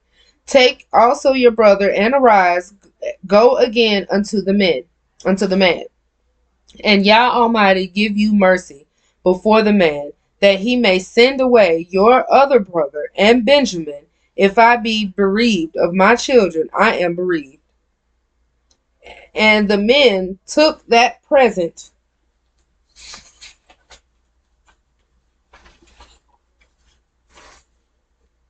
and they took double money in their hand and Benjamin, and rose up and went down to Egypt and stood before Joseph. And when Joseph saw Benjamin with them, he said to the ruler of his house, bring these men home and slay and make ready, for these men shall dine with me at noon. And the man did as Joseph bade, and the man brought the men into Joseph's house. And the men were afraid because they were brought into Joseph's house. And they said, because of the money that was returned in our sacks at the first time we brought in, that he may seek occasion against us and fall upon us and take us for bondmen and our asses. And they came near to the steward of Joseph's house, and they communed with him at the door of the house, and said, O sir, we came indeed down at the first time to buy food. And it came to pass, when we came to the inn, that we opened our sacks, and behold, every man's money was in the mouth of his sack, our money in full weight, and we have brought it again in our hand. And the other money have we brought down in our hands to buy food. We cannot tell who put our money in our sacks. And he said, peace be unto you. Fear not, for your God, fear not, your Elohim and the Elohim of your father have given you treasure in your sacks. I had your money. And he brought Simeon out to them. And the man brought the men into Joseph's house, and gave them water, and they washed their feet, and he gave their asses provender. And they made ready the present against Joseph came at noon. And they made ready the present against Joseph came at noon, for they heard that they should eat bread there. And when Joseph came home, they brought him the present which was in their hand in the house, and bowed themselves to him to the earth. And he asked them of their welfare, and said, Is your father well, the old man of whom ye spake? Is he yet alive? And they answered, Thy servant our father is in good health, and he is yet alive. And they bowed down their heads and made obeisance. And he lifted up his eyes and saw his brother Benjamin and his mother's son, and said, Is this your younger brother of whom ye spake unto me? And he said, God be gracious unto thee, my son. And Joseph made haste, for his bowels did yearn upon his brother. And he sought where to weep, and he entered into his chamber and wept there. So he saw his actual brother, Benjamin. Remember, Rachel had Joseph and then Benjamin. And then, in the midst of giving birth to Benjamin, she passed on. So this is the second time he had to go run away and cry real quick and get his mind and his heart right.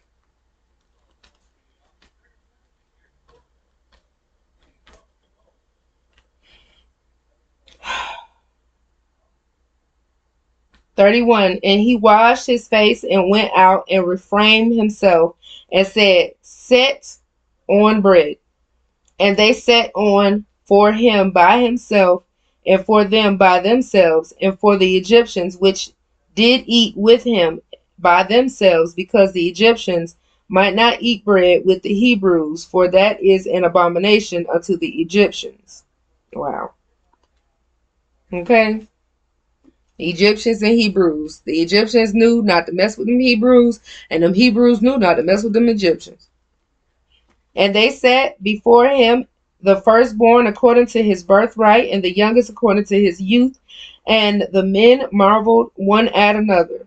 And he took and sent messes unto them from before him, but Benjamin's mess was 5 times so much as many of theirs, and they drank and were merry with him. Chapter 44. He commanded the steward of his house, saying, Fill the men's sacks with food as much as they can carry, and put every man's money in his sack's mouth. And put my cup, the silver cup, in the sack's mouth of the youngest, and his corn money. And he did according to the word